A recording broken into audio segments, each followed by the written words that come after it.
Good morning, everyone.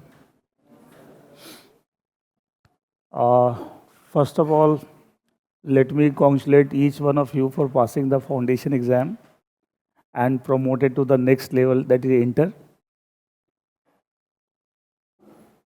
अभी तक जो पहले क्लासेस हुई हो रही थी उसमें आप फॉर्मली इंटर के स्टूडेंट नहीं थे, अब आप फॉर्मली इंटर के स्टूडेंट हो गए हो। ये सुनो कि इंस्टीट्यूट का अब ठप्पा लग गया, now you pass the foundation. And इस बार जो बच्चों ने फाउंडेशन पास किया है, एक्स्ट्रा उनको मतलब अचीवमेंट है, because results have been very tight. आपको तो पता है कि ऑलमोस्ट हाफ रिजल्ट हो गया है। नॉर्मली फाउंडेशन का रिजल्ट अराउंड 30% के आसपास, कभी 28, कभी 30, कभी 31 ऐसे चलता था। This time it been less than 15%। उसमें आपने पास किया है, तो really great achievement. And again a big congratulation to each one of you.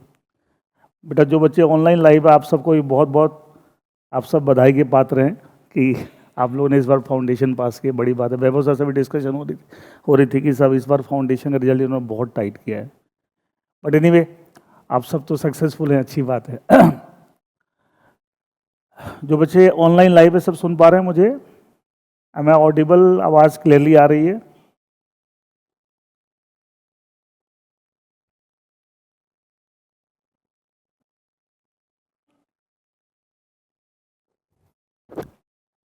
As you all know that today I am going to start with the corporate and other laws paper. That is the paper I am going to deal with. And आप में से ऐसे कौन से बच्चे हैं जिन्हों जो फाउंडेशन यहाँ नहीं पढ़ा है? जहाँ हाथ खड़े कीजिएगा। जो यहाँ के फाउंडेशन स्टूडेंट नहीं हैं, तो जो यहाँ के फाउंडेशन स्टूडेंट नहीं है, स्पेशली उनके लिए बोल रहा हूँ। बाकी जो सभी के लिए बोल रहा हूँ, लेकिन जो स्पेशली उनके लिए ज़्यादा फोकस, उनके लिए क्यों? वो पहली बार मेरे से पढ़ रहे हैं। जो पहले यहाँ फाउंडेशन पढ़ चुके हैं तो ऑलरेडी हम लोग एसोसिएटेड हैं। आप मुझे जानते हैं, मैं आपको जानता हूँ, मेरे स्टाइल ऑफ टीचिंग भी पता है उनको, ठीक है।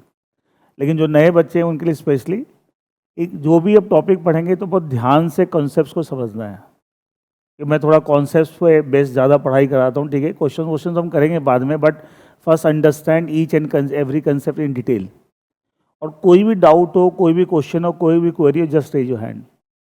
डाउट्स के साथ वापस नहीं जाना है, ठीक है। ये नहीं कि डाउट हो रहा है, कोई बात क्लियर नहीं हो रही है, पूछ भी नहीं रहे हैं तो गड़बड़ है। कई बार क्या होता है, मेरे हिसाब से मैंने समझा दिया है और ज़्यादातर बच्चों को बात समझ में आ गई है, बट कभी कभी तो कोई कोई पॉइंट स्टक कर जाता है, किसी बच्चे को नहीं पकड़ में आ रहा है, तो पूछिए, पूछने की कोई मनाही नहीं है। You have full freedom to ask the doubts, ask the queries, उसमें किसी तरह की कोई रोक टोक नहीं है। अच्छा, होता क्या है, मैंने देखा बहुत सारे बच्चे क्या करते हैं, जो ऑनलाइन लाइव बच्चे जो हैं वो भी सुनिएगा, वो लोग टीचर से, कंसर्न टीचर जो सब्जेक्ट पढ़ा रहे हैं उनसे पूछने के बजाय अपने दोस्तों से पूछते हैं। ये लेकिन मेरे हिसाब से गलत अप्रोच है, क्योंकि जो आपके फेलो जो फ्रेंड्स हैं, जिनके जिनके साथ आप पढ़ रहे हैं, उसकी अपनी लिमिटेशन है। अभी उसकी इतनी मेच्योरिटी नहीं है कि वो दूसरे को समझाए। तो होता क्या है, वो उससे पूछते हैं, वो ठीक से बता नहीं पाता, अधूरी बात, आप और कंफ्यूज हो जाते हैं कई बार।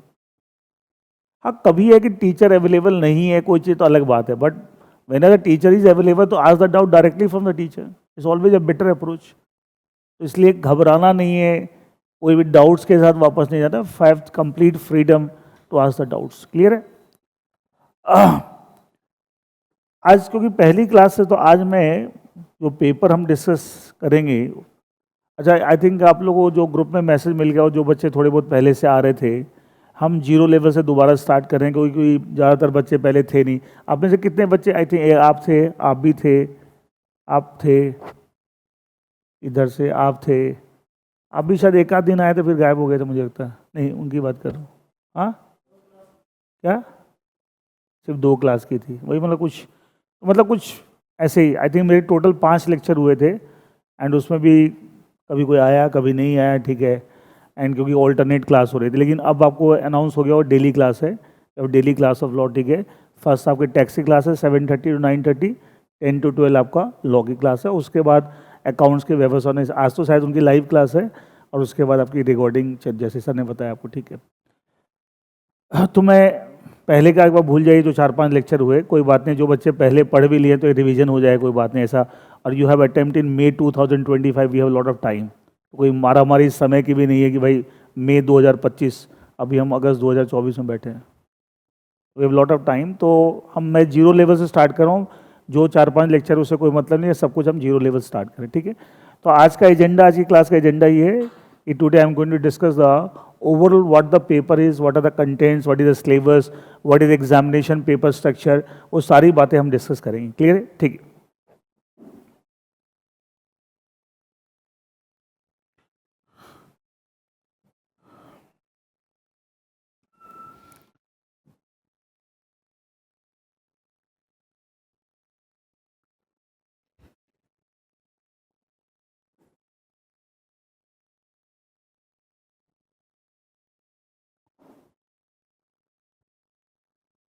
The name of the paper, that is the corporate and other laws, and this is paper number 2 in group 1 of CA intermediate। आप सबको पता है कि साहब इंटर में 2 ग्रुप, ग्रुप 1 एंड ग्रुप 2, दोनों में 3-3 पेपर हैं, टोटल 6 पेपर हैं। ये ग्रुप 1 में पेपर नंबर 2 है। Paper number 1 is advanced accounts, paper number 2 is corporate under laws, and paper number 3 is taxation। This paper, as per the syllabus prescribed by the ICAI, Institute of Chartered Accountants of India, इसका it has been divided into 2 parts। ये सब चीज note करना चाहे note भी कर सकते हैं, मैं तो ओवरऑल मतलब सिलेबस वगैरह डिस्कस करूंगा, ठीक है। Part 1 of the paper, that is corporate laws,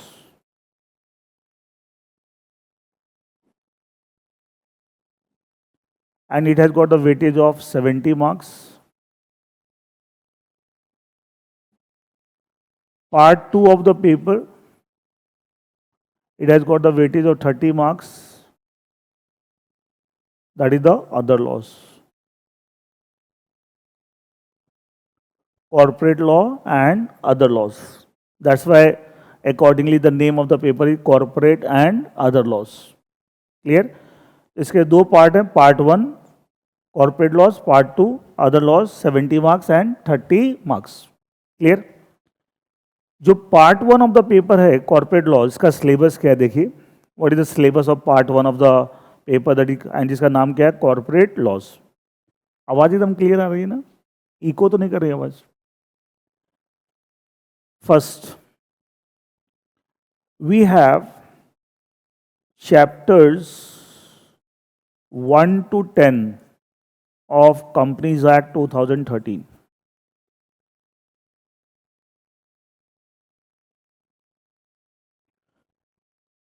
foundation में भी आपने थोड़ा सा कंपनी लॉ पढ़ा है, लेकिन वो सिर्फ पहले 10 सेक्शन थे, 10 चैप्टर नहीं, 10 section, only first 10 section. And यहां पे हम पहले 10 चैप्टर। अच्छा, कंपनीज एक्ट फाउंडेशन में पढ़ा, कितने चैप्टर हैं टोटल? 29 चैप्टर्स। आप भी फाउंडेशन यहीं से पढ़े हो? अच्छा, रिकॉर्डेड बैच, इसलिए फेस नया लग रहा मुझे, आप आते नहीं थे, ठीक है। क्या नाम है आपका? Harsh. Chapters 1 to 10 of companies act 2013। अच्छा, टोटल कंपनीज एक्ट में 29 चैप्टर्स हैं और जिसमें टोटल 470 सेक्शन है, 470 सेक्शंस। उसमें पहले 10 सेक्शन सिर्फ आपके फाउंडेशन में सिलेबस में थे। यहाँ पे पहले 10 चैप्टर सिलेबस में हैं और इसके अंदर जो सेक्शंस कवर्ड हैं, दैट इज सेक्शंस 1 to 148, 1 से लेके 148 तक ये सेक्शंस आपके सिलेबस में हैं। चैप्टर नंबर 1 to 10, क्लियर है? पहला तो ये मैं किसका बात बता रहा हूँ? कॉर्पोरेट लॉज पार्ट 1 की बात बता रहा हूँ, अदर लॉज के बारे में बाद में बात करते हैं। अच्छा, सेक्शंस 1 to 148 में एक बात ध्यान रखिए, जो पहले 10 सेक्शन थे जिसमें आपको जो कंपनी क्या होती है, कंपनी के characteristic, types of companies and all that, ये सब, क्योंकि यहाँ 1 to 148 है, इसका मतलब जो फाउंडेशन में सिलेबस में था, क्या वो चीज़ भी इंटर में सिलेबस में?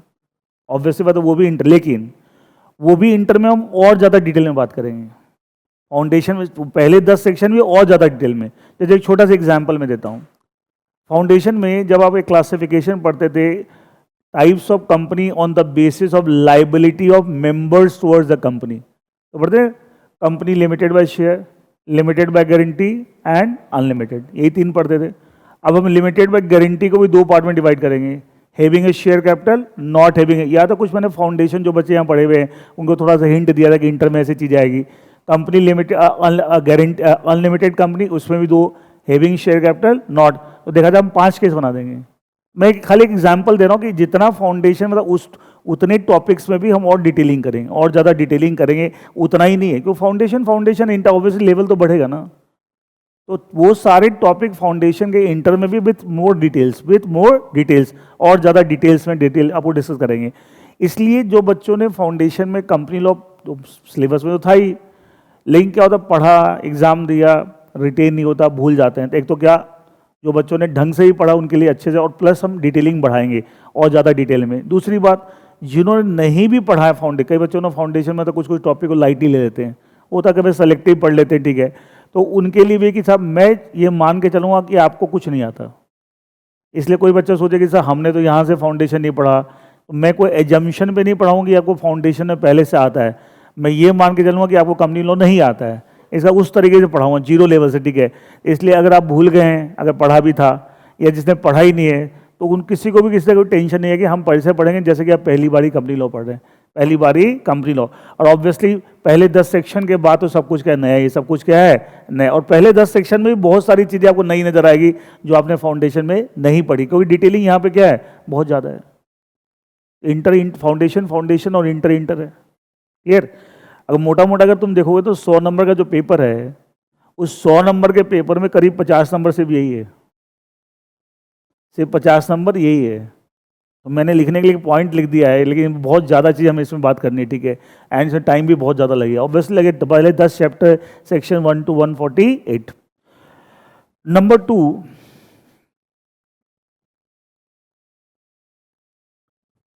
Chapter number 22 of companies act, ये भी कंपनीज एक्ट का ही चैप्टर नंबर 22। पहले चैप्टर 1 to 10 और फिर चैप्टर नंबर 22। जो बच्चे बेटा ऑनलाइन लाइव हैं, सब लोग को ठीक से बात समझ में आ रही है, आवाज़ वगैरह क्लियर आ रही है? इसलिए कोई इशू है तो जस्ट रेज योर इशू, ठीक है। और जो बच्चे ऑनलाइन लाइव में, तो प्लीज़ एक बात ध्यान रखिए, क्लास जब कर रहे हो तो बीच बीच में इधर उधर नहीं जाना है पूरे टाइम, क्योंकि ऑनलाइन लाइव क्लास कई बार सुना होगा सब, ये सब ऑनलाइन इतनी इफेक्टिव नहीं होती। उसका रीज़न होता है ऑनलाइन इफेक्टिव करने के लिए you have to be highly disciplined और सेल्फ डिसिप्लिन चाहिए, क्योंकि मैं देख तो नहीं रहा आप क्या कर रहे हैं वहाँ पे। क्लास में तो क्या होता है, फिजिकल क्लास में क्या होता है, बच्चा चाहे ना चाहे मजबूरी में भी डिसिप्लिन होना पड़ता है। वहाँ क्या वो सेल्फ डिसिप्लिन बहुत मैटर करते हैं। तो जो बच्चे सेल्फ डिसिप्लिन है उनकी ऑनलाइन लाइव क्लास भी बहुत इफेक्टिव होती है। मतलब जो लोग सेल्फ डिसिप्लिन नहीं, बीच बीच में इधर जा रहे हैं उधर जा रहे हैं, मोबाइल देख रहे हैं, तो क्या होता है ऑनलाइन क्लास इफेक्टिव होगी नहीं, क्योंकि बहुत सारी चीज़ मिस हो जाती है।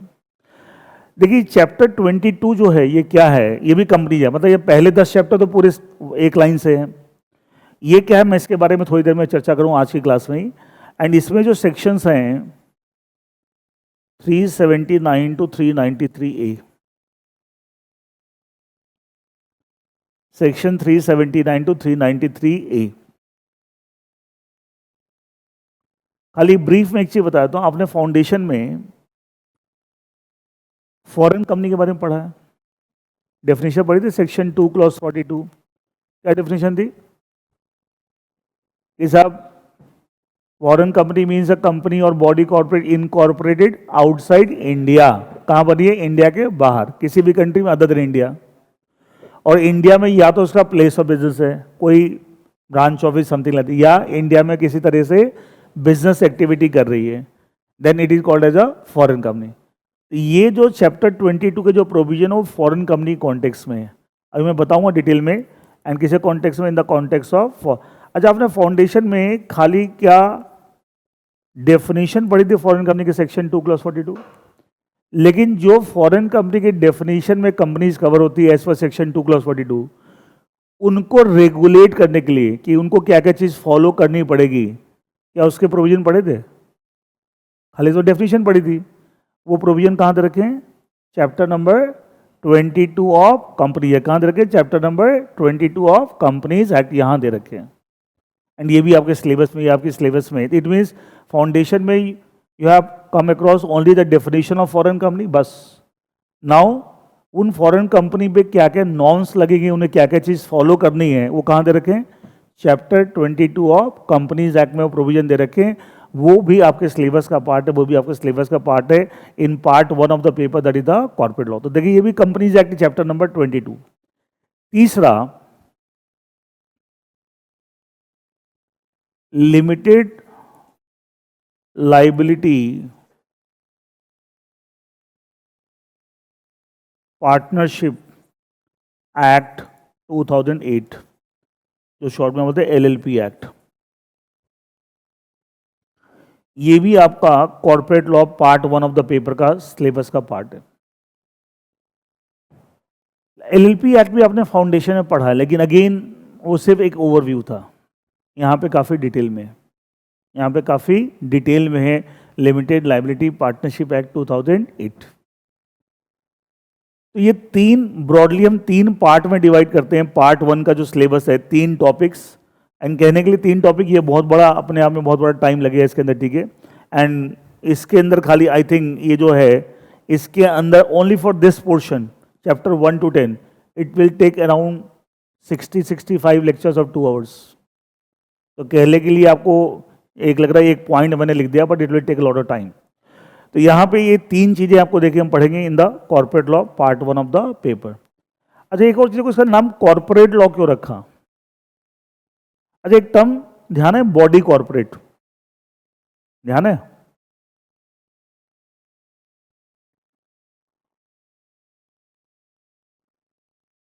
नहीं भी जानते कोई बात नहीं, मैं बता देता हूँ। वैसे तो पढ़ेंगे, आपको आएगा डिटेल में, बट मोटी मोटी की बात बताता हूँ। हर वो चीज जिसकी सेपरेट लीगल एंटिटी है, क्या है? सेपरेट लीगल एंटिटी है, वो सब बॉडी कॉर्पोरेट है। वो सब क्या है? बॉडी कॉर्पोरेट है। क्या कंपनीज की सेपरेट लीगल एंटिटी होती है? तो all companies our body corporate. क्या LLP की भी सेपरेट लीगल एंटिटी होती है? पढ़ा था फाउंडेशन में। अरे इनफैक्ट पढ़ा, LLP is a body corporate पढ़ा है। LP has got a separate legal entity, yes और नो? पढ़ा है भाई, सेपरेट प्रॉपर्टी, ये सब कुछ पढ़ा, because it's a body corporate. इसका मतलब LLP भी बॉडी कॉर्पोरेट है और कंपनीज भी बॉडी कॉर्पोरेट है। हर वो चीज जिसकी सेपरेट लीगल एंटिटी है वो सब क्या है? Body corporate. अच्छा बताइए, LIC क्या बॉडी कॉर्पोरेट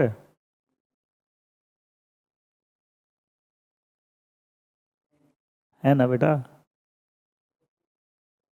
तो स्पेशल एक्ट में बनी कंपनी नहीं है, लेकिन सेपरेट। अच्छा, आपको याद हो फाउंडेशन में एक चीज मैं ऐसे पढ़ाता था, ऐसे कोई बात नहीं, मैं यहाँ भी पढ़ाऊंगा, कोई टेंशन नहीं। मैंने बता, एसोसिएशन ऑफ पर्सन 2 तरह के होते हैं, इनकॉर्पोरेटेड, अनइनकॉर्पोरेटेड।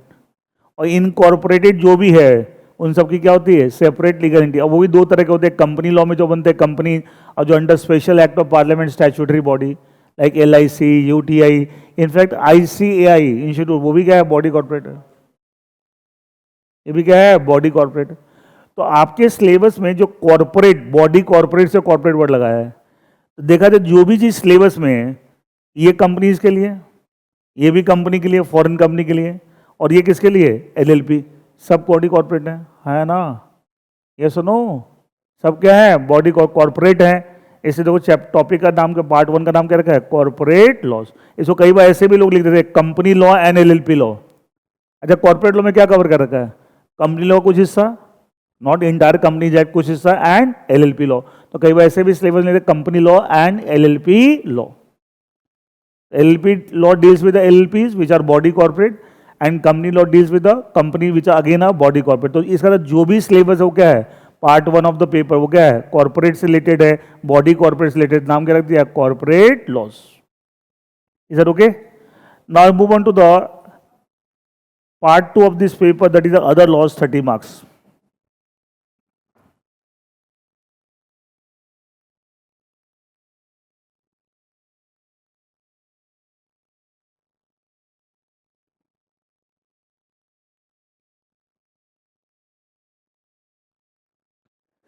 इसमें पहला जो टॉपिक आपके सिलेबस में है, जो मैं इनफैक्ट कल स्टार्ट भी यही करूंगा मैं, interpretation of statutes, interpretation of statutes. Basically statutes किसे कहते हैं? जितने भी एक्ट्स हैं, जितने भी एक्ट्स हैं, कंपनीज एक्ट, पार्टनरशिप एक्ट, कोई भी आप ले लो, सेल ऑफ गुड्स एक्ट, जो भी आपने फाउंडेशन में पढ़े, इंटर में पढ़ेंगे, आगे पढ़ेंगे, वो सारे स्टैट्यूट्स हैं। सारे क्या हैं? स्टैट्यूट्स। अच्छा, इनको इंटरप्रेट कैसे करते हैं? उसके कुछ रूल्स हैं, उसके कुछ प्रिंसिपल्स हैं। अच्छा, रूल्स और प्रिंसिपल्स किस चीज के? For interpretation of statutes. वो सब हम इस टॉपिक के अंदर पढ़ेंगे। व्हाट आर द रूल्स और principles and which rule is to applied in which context. अच्छा, बहुत सारे रूल्स हैं, क्या सब रूल हर जगह लगा दोगे? अलग अलग कॉन्टेक्स्ट में, अलग अलग कॉन्टेक्स्ट, वो सारी बातें हम इस चैप्टर में पढ़ेंगे। इसका मतलब ये जो चैप्टर इंटरप्रिटेशन स्टैट्यूट, ये कोई एक्ट है क्या? क्या ये एक्ट है? राधा इस चैप्टर में क्या पढ़ेंगे हम? Rules and principles for interpretation of acts, statute that is the acts, ये सब ये पढ़ेंगे। अच्छा, चलो, जितने भी स्टैट्यूट्स एक्ट ये बनाता कौन है? लेजिस्लेचर। फाउंडेशन में ही बेटा पढ़ा है। अब तो फाउंडेशन में आपने जो सिलेबस पढ़ा, पहला चैप्टर क्या था? इंडियन रेगुलेटरी फ्रेमवर्क, याद है? लेजिस्लेचर, एग्जीक्यूटिव, जुडिशरी, ये चैप्टर ही छोड़ दिया इसने बेटा। चैप्टर तो छोड़ दिया, कभी इतना तो पता ही है कि लॉ बनाता कौन है। ठीक है, लेजिस्लेचर। तो लेजिस्लेचर जितने भी स्टैट्यूट्स बनाता, मैं यहाँ पे बताऊँ, टेंशन नहीं, मैं फाउंडेशन के एजम्पशन पे नहीं चलता। ठीक है, कि किसी बच्चे ने फाउंडेशन में कई सारे पाप किए हैं, तो उस पापों की सजा यहाँ ना मिले, इसलिए हम जहाँ पाप की मतलब ढंग से पढ़ाई नहीं की है। देखो, पास हो जाना एक अलग चीज़ होती है, और जरूरी नहीं कि जो बच्चा पास होगा उसको फाउंडेशन का हर चीज़ बहुत क्लियर है, नॉट नेसेसरी। थोड़ी कि 100 नंबर लाके पास होते हैं। ठीक है, कई बच्चे को होते हैं भाई सब लॉ में सब 45 नंबर हैं एंड किसी तरह खींच तांगे, लेकिन बाकी में ज़्यादा है तो पास हो गया वो। तो थोड़ी जरूरी है कि पास होने का तो हर चीज़ को एकदम क्लियर है। तो मैं वो नहीं चाह रहा कि मैं हर चीज़ जीरो लेवल से यहाँ बताऊँगा। देखिए, स्टैट्यूट्स मतलब जितने भी एक्ट्स लेजिस्लेचर बनाता है।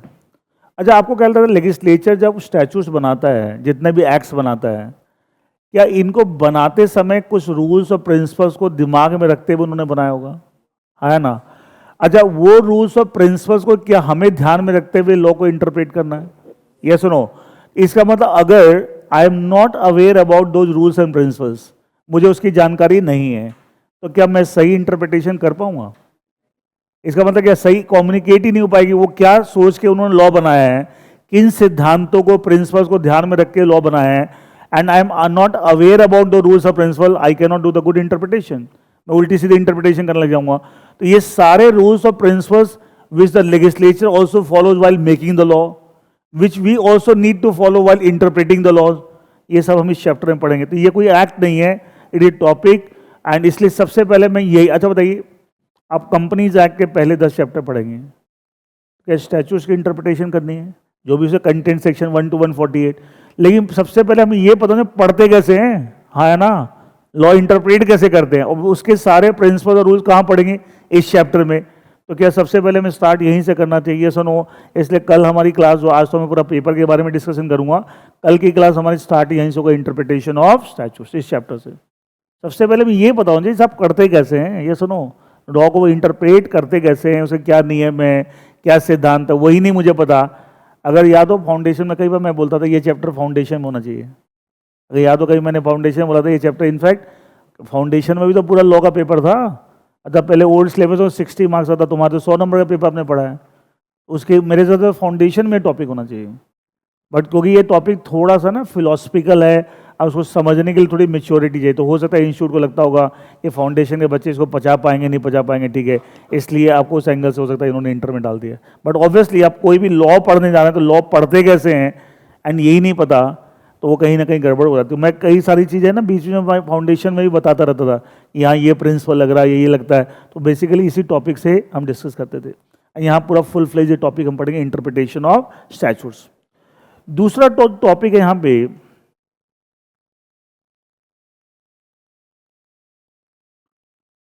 General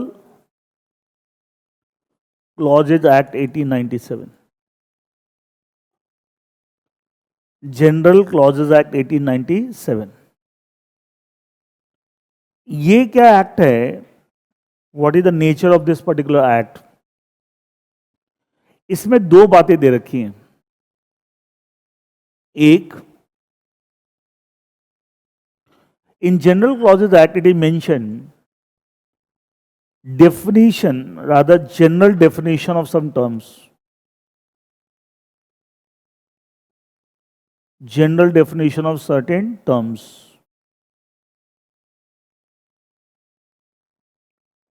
general definition of certain terms।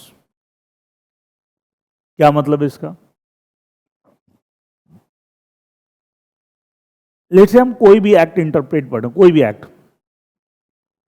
उस एक्ट के अंदर कुछ वर्ड्स और एक्सप्रेशन यूज हो रखे हैं जिसकी वहां पे कोई डेफिनेशन नहीं दे रखी, बट इफ दोस टर्म्स और expressions are defined under this act, general definition certain terms, यहां पे मान ली डेफिनेशन दे रखी है, तो इस एक्ट का यूज ये है कि यहां वाली डेफिनेशन हम उस एक्ट में इस्तेमाल करेंगे जिस एक्ट में टर्म यूज हो रहा है। तो क्या ये एक्ट अदर लॉज को सपोर्ट करता है? हाँ या ना? जैसे मैं एक छोटा सा एग्जांपल देता हूं, फाउंडेशन आपने सेल ऑफ गुड्स एक्ट पढ़ा था, और वो बोलते हैं it's related to movable property. या तो मैं हमेशा एक बोलता था टोपा, ट्रांसफर ऑफ प्रॉपर्टी एक्ट, वो किससे रिलेटेड है? Immovable property. एक मूवेबल प्रॉपर्टी, ठीक है, जैसे कार है, ज्वेलरी है, ये सब क्या है? मूवेबल प्रॉपर्टी है। लेकिन लैंड, बिल्डिंग, फ्लैट, ये सब क्या है? Immovable property. तो इमूवेबल प्रॉपर्टी से रिलेटेड जो लॉ है उसका नाम है ट्रांसफर ऑफ प्रॉपर्टी एक्ट। क्या नाम है? Transfer of property act, short में उसको टोपा बोल देते हैं हम। अच्छा, क्योंकि that law is dealing with immovable property, तो आपको नहीं लगता कि इमूवेबल प्रॉपर्टी ये टर्म उस एक्ट में बार बार यूज होता होगा? ऑब्वियसली यूज होता है, लेकिन इट्स अनफॉर्चुनेट कि सब उस एक्ट के अंदर इमूवेबल प्रॉपर्टी की डेफिनेशन नहीं दे रखी। Is no definition of the term immovable property, but it has been defined here, इस एक्ट में डेफिनेशन दे रखी है। इसका क्या मतलब हुआ? तो इसका मतलब जब हम ट्रांसफर ऑफ प्रॉपर्टी एक्ट को पढ़ते हैं, वहां जो इमूवेबल प्रॉपर्टी टर्म आता है, तो उसकी डेफिनेशन के लिए क्या हम जनरल क्लॉजेज एक्ट की हेल्प लेते हैं? क्योंकि यहाँ पे that term has been defined. तो ये लॉ किस लिए बनाया गया? लेजिस्लेचर ने लॉ क्यों बनाया है, एक्ट क्यों बनाया है? कि बेसिकली देखो नाम है जनरल, यहाँ पे एक तो हमने कुछ डेफिनेशन दे रखी है सर्टेन टर्म, उसे यूज क्या है? If some term expression have used under any act of the entire country but not defined there, उस एक्ट में डिफाइन नहीं किया हुआ है, but if it has been defined here under the general clauses act, we have to take the help of this definition. तो मुझे बताओ, क्या ये लॉ भी एक तरह से सपोर्टिंग लॉ है to all other laws? Yes और no? It is also a supporting law to all other laws, क्योंकि कहीं ना कहीं से मदद लेनी पड़ती है। ये सुनो, अच्छा कई बार ऐसा भी तो हो सकता है कोई टर्म एक्सप्रेशन किसी एक्ट में यूज हो रहा है, अगर उसी एक्ट में उसकी डेफिनेशन भी दे रखी है एंड यहां भी दे रखी है अंडर जनरल क्लॉजेज एक्ट, तो क्या करोगे आप? ये वाली यूज करेंगे उस एक्ट वाली? ये तो जनरल है ना, उस स्पेसिफिक अपने एक्ट के लिए दे रखी है, तो फिर इसका कोई यूज नहीं है। इसे सबसे पहले देखिए जिस एक्ट को आप पढ़ रहे हैं उस, अच्छा ये ट्रांसफर ऑफ प्रॉपर्टी एक्ट में अगर इमूवेबल प्रॉपर्टी की डेफिनेशन होती, अगर होती, है नहीं, और यहां भी होती, जनरल क्लॉज एक्ट है, यहां तो है ही है, तो क्या करते आप? Transfer of property act interpret करते थे हम खाली वही डेफिनेशन यूज करते जो वहां पे, इससे हमें कोई मतलब नहीं है। ये कब आ रहे हैं? जब वहां पे डेफिनेशन नहीं दे रखी है और यहां दे रखी है। लेकिन ऐसा भी तो हो सकता है कि सब जिस एक्ट को आप पढ़ रहे हैं वहां पे डेफिनेशन नहीं दे रखी, जनरल क्लॉजेज एक्ट में भी वो टर्म डिफाइन नहीं किया हुआ, यहां थोड़ी कि हिंदुस्तान डिक्शनरी में जितने वर्ड सबकी डेफिनेशन दे रखी है, ऐसा थोड़ी है। तो उस केस में क्या करोगे? क्या उसका जनरल मीनिंग लोगे? जनरल मीनिंग कहां से लोगे? Dictionary, with the help of dictionary. तो थर्ड स्टेज है इसे, सबसे पहले जिस एक्ट में जो टर्म यूज हो रहा है वो टर्म वहीं अगर डिफाइन किया हुआ है तो हमें खाली वो फॉलो करना है। फिर जनरल क्लॉजेज एक्ट क्या कहता है, डिक्शनरी मीनिंग, जनरल मीनिंग क्या है, डिक्शनरी की हेल्प से जो जनरल इंग्लिश डिक्शनरी होती है, हमें उनसे मतलब नहीं है। लेकिन अगर उस पर्टिकुलर एक्ट में वो टर्म नहीं डिफाइंड है तो नेक्स्ट स्टेज क्या करना चाहिए? हमें जनरल क्लॉजेज एक्ट देखना चाहिए। अगर यहां डिफाइंड है इसकी हेल्प लेनी चाहिए, लेकिन अगर यहां भी डिफाइंड नहीं है तो क्या करेंगे? then we have to go for the dictionary meaning which will give the general meaning of that particular term, and general English dictionary की हेल्प लेनी पड़ती है। स्टेजेज हैं, ठीक है। तो एक तो इसमें इस एक्ट में दे रखा है general definition of certain terms, ठीक है। इसके अंदर एक और चीज दे रखा है some general principles of interpretation. आप बोलेंगे सर प्रिंसिपल्स ऑफ इंटरप्रिटेशन तो हमने ऊपर वाले टॉपिक में पढ़ रहे हैं, यस, लेकिन उसके अलावा कुछ जनरल प्रिंसिपल इंटरप्रिटेशन इस एक्ट में भी दे रखा है। अच्छा, जब जनरल प्रिंसिपल इंटरप्रिटेशन दे रखे, इसका मतलब क्या हुआ? अगर कोई भी हम लॉ को इंटरप्रेट कर रहे हैं तो जो प्रिंसिपल यहां दे रखे हैं, क्या उसकी भी हेल्प लेंगे? क्या उसकी भी हेल्प लेंगे for interpreting any law, for interpreting any law? It means most of the rules और प्रिंसिपल हम कहां पढ़ेंगे? Interpretation statute. लेकिन कुछ प्रिंसिपल यहां भी दे रखे, कुछ प्रिंसिपल यहां भी दे रखे under the general clauses act 1897, and will also take the help of those principles for interpreting the various Indian statutes और द एक्ट्स एंड दैट्स। तो ये दो चीजें मेनली इस एक्ट के अंदर है, general clauses act 1897। Is that clear? इसलिए अच्छा बताइए, इसका मतलब ये जो एक्ट है सही माने में किसी पर्टिकुलर सब्जेक्ट से या पर्टिकुलर चीज से डील करता है? अच्छा, जैसे मतलब Indian contract act regulates the contracts. Sale of goods act is a law which regulates every contract of the contract of sale of goods. याद है, पढ़ा आपने? वैसे हम बोल सकते हैं ये किसी पर्टिकुलर सब्जेक्ट से डील करता है। राधा इसके अंदर तो क्या डेफिनेशंस और प्रिंसिपल्स हैं, ये सुनो। तो क्या ये अपने आप में किसी सब्जेक्ट से डील नहीं करता, लेकिन क्या अदर जितने भी लॉज है, जितने भी स्टैट्यूट्स हैं, क्या उनको समझने में हेल्प करता है? इसलिए कई बार जनरल क्लॉजेज एक्ट को हम बोलते हैं लॉ फॉर ऑल लॉज, मतलब जितने भी अदर लॉज हैं सबके लिए भी ये लॉ का काम कर रहा है। क्या सपोर्टिंग लॉ है? It's a law for all laws. तो कई बार मैं भी बोलते हैं general clauses act is a law for all laws. ये भी अपने आप एक इंपॉर्टेंट टॉपिक, इसलिए इंटरप्रिटेशन पढ़ाने के बाद मैं जनरल क्लॉजेज एक्ट ही पढ़ाऊंगा।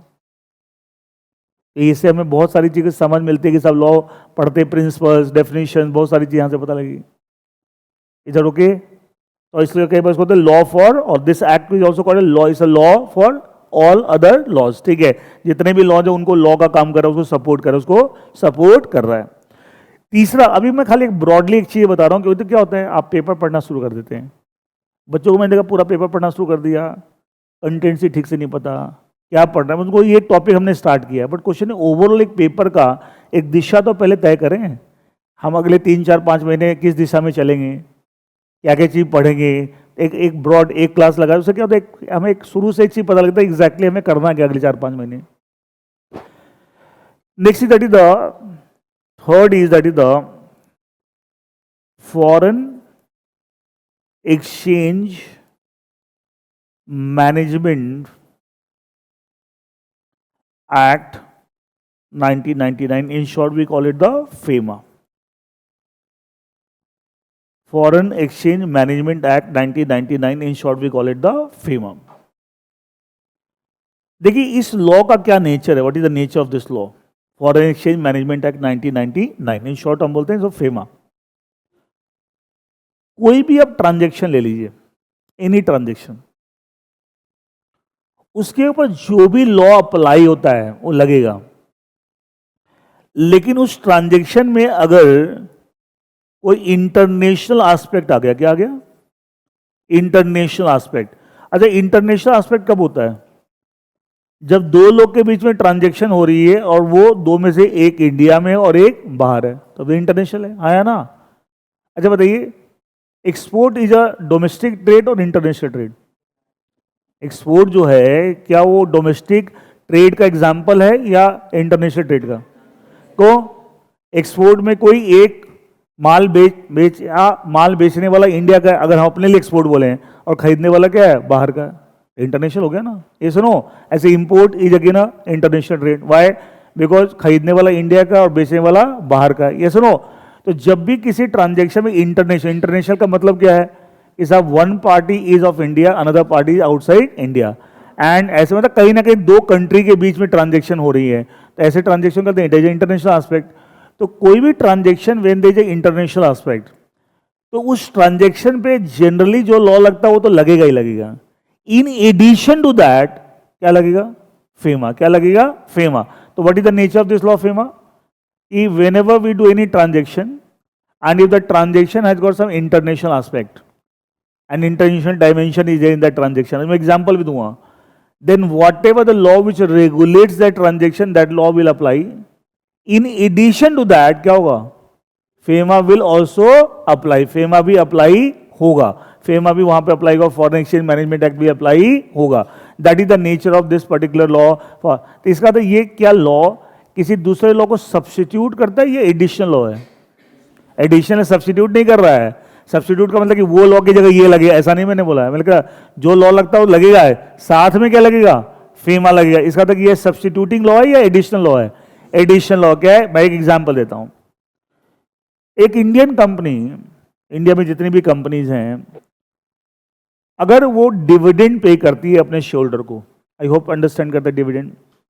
वैसे डिविडेंड का डिटेल में हम पढ़ेंगे फर्स्ट 10 चैप्टर में, जो चैप्टर नंबर 8 है, जो चैप्टर नंबर 8 पूरा का पूरा चैप्टर 8 डिविडेंड से रिलेटेड है, बट नाम सब समझते हैं, ठीक है।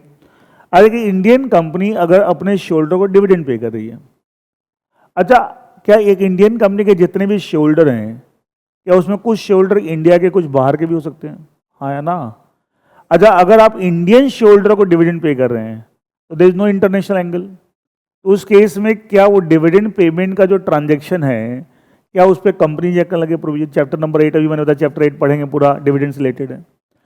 लेकिन जब आप वो इंडियन कंपनी डिविडेंड अपने फॉरेन शेयर होल्डर को पे करे जो इंडिया के बाहर रहते हैं, तो उसमें कंपनी एक्ट का सिर्फ चैप्टर 8 लगेगा, साथ में फेमा भी लगेगा, क्योंकि इंटरनेशनल एस्पेक्ट आ गया, इंटरनेशनल एस्पेक्ट आ गया। यस और नो?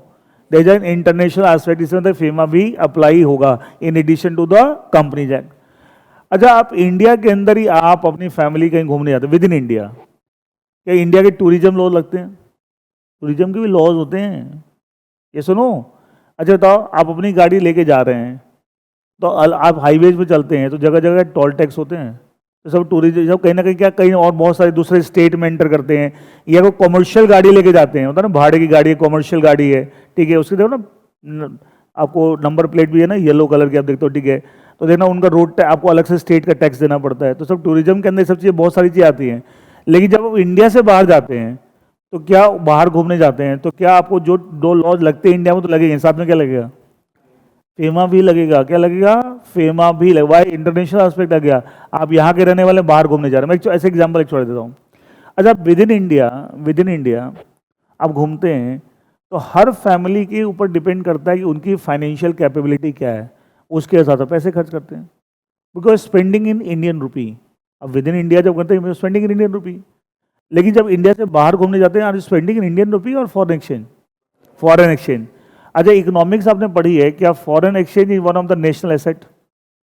आया ना। अच्छा, कंट्री की इकोनॉमी को मेजर करने के बहुत सारे पैरामीटर्स होते हैं, पर कैपिटा इनकम क्या है, जीडीपी क्या है, पता होगा ना, ठीक है। उसी के अंदर एक पैरामीटर क्या होता है? कंट्री का फॉरेन एक्सचेंज रिजर्व्स कितना है। ये सुनो, अगर हम अनाप शनाप अगर फॉरेन एक्सचेंज देंगे फॉर टूर एंड ट्रैवल, क्या इंडिया का क्या फॉरेन एक्सचेंज रिजर्व गिर जाएगा? लिमिट है, कोई बंदा कितना भी पैसा वाला हो, कि आप घूमने जा रहे हैं, बोले जी मुझे इतने डॉलर मिल जाए, नहीं मिलेंगे। लॉ में फेमा के अंदर प्रोविजन है कि इससे ज़्यादा नहीं मिलेंगे, इससे ज़्यादा नहीं मिलेंगे। अगेन क्या फेमा लग रहा है? ये सुनो, we are going outside India, going outside, international angle is there. इसका मतलब जब भी आप इंटरनेशनल कोई भी ट्रांजेक्शन में इंटरनेशनल एस्पेक्ट आ गया, तो फेमा अप्लाई होगा ही होगा, फेमा अप्लाई होगा ही होगा, and that's very clear.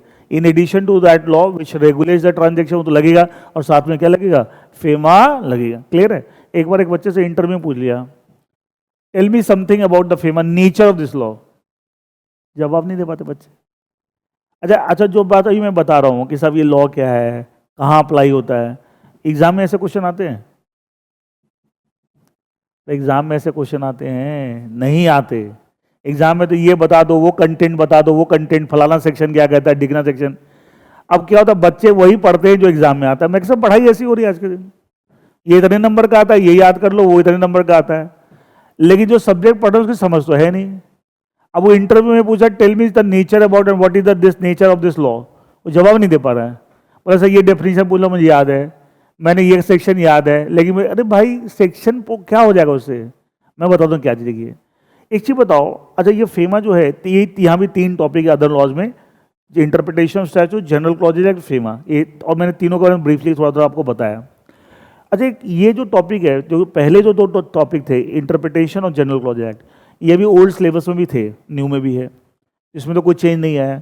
FEMA old में नहीं था, न्यू में डाल दिया उन्होंने। फेमा ओल्ड में नहीं था, न्यू में डाला है। अभी ओल्ड सिलेबस में फेमा नहीं था। अच्छा, फेमा भी आपका पूरा सिलेबस में नहीं है, कुछ पोर्शन है, मेन चीज़ें जो और डिटेल में आप फाइनल में पढ़ेंगे। फेमा फाइनल में भी है, आपको सीए फाइनल में भी फेमा है, वहाँ और डिटेल में आप पढ़ेंगे, वहाँ पे और डिटेल में पढ़ेंगे, ठीक है। अच्छा, एक और चीज़ देखिए, आज के दिन या डे बाय डे क्या इंटरनेशनल ट्रांजेक्शन कम हो रहे हैं, बढ़ रहे हैं? बढ़ रहे हैं, और बढ़ेंगे। आप जानते हैं with the more globalization liberalization 1991 अच्छा 1991 में पॉलिसी ऑफ लिबरलाइजेशन स्टार्ट, देखो देखो समझने के लिए तो डिस्कशन करना पड़ेगा। आप बोलोगे तो वो तरीका कट टू कट ये क्वेश्चन ये आंसर बकवास होता है वो, इसलिए तुमको मार्केट में बहुत मिल जाएंगे डिग्रियों का बोझ लिए हुए घूम रहे हैं लोग, CA, CWA, बात करो तो गोबर गणेश है। हम वो भी तरीका है, ठीक है, लेकिन वो बकवास का तरीका है। थोड़ी डिस्कशन, थोड़ी बात, थोड़ा समझ में, तब तक चीज़ की फील आता है कि हम एक्चुअली क्या पढ़ रहे हैं। अच्छा, आज जो 1991 में इंडिया में जो प्रोसेस स्टार्ट हुआ था पॉलिसी ऑफ लिबरलाइजेशन, वो क्या वन डे इवेंट का प्रोसेस है, और स्टार्ट हो गया था 91 में कि धीरे धीरे हम लिबरल करेंगे, हर चीज़ को फ्री करेंगे, रेस्ट्रिक्शंस को हटाएंगे, ठीक है, बहुत सारे कंट्रोल्स को हटाएंगे, समथिंग लाइक दैट। तो इसका इम्पैक्ट क्या, आपको जो इंटरनेशनल ट्रांजेक्शन क्या कम हो रही है, बढ़ती जा रही हैं, अब बढ़ती जा, और ये और बढ़ेंगी, ये और बढ़ती जाएंगी। अब देख तो बाहर घूमने की बात करें, फॉरेन ट्रिप देखो कितना कॉमन चीज़ हो गया। क्या 25 साल पहले फॉरेन ट्रिप बहुत कॉमन था, बहुत रेयर कोई लोग जाते थे। आजकल देखो जिसको मुंह उठा के जा रहे हैं, कोई सोशल मीडिया जिंदाबाद है ना, पड़ोसी की फोटो देखी, अच्छा सिंगापुर में अगले साल हम भी जाएंगे, ठीक है।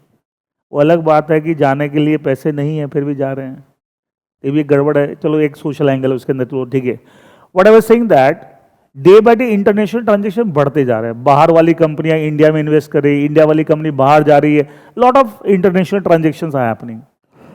अब आपके सिलेबस में क्यों रखा गया है, इसका रीजन है, पहले तो नहीं था। तो आईसीए ने सोचा कि एक चीज बताओ, आप जैसे इंटर करेंगे, इंटर के बाद आपको बताओ 2 साल की आर्टिकलशिप है, और उसके बाद ही आप फाइनल के पेपर दे सकते हैं।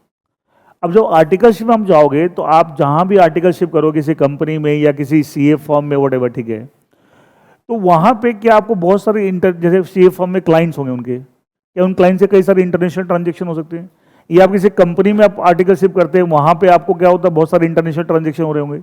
अब उस पर क्या लग रहा होगा, जो डोमेस्टिक लॉ के अलावा फेमा भी लग रहा होगा। ये सुनो, अभी बता, फेमा तो लगेगा लगेगा। अब आपको फेमा आपने पढ़ा ही नहीं है इंटर में, और आप फाइनल के पेपर तो बाद में देने आफ्टर आर्टिकलशिप, क्या दिक्कत आती है।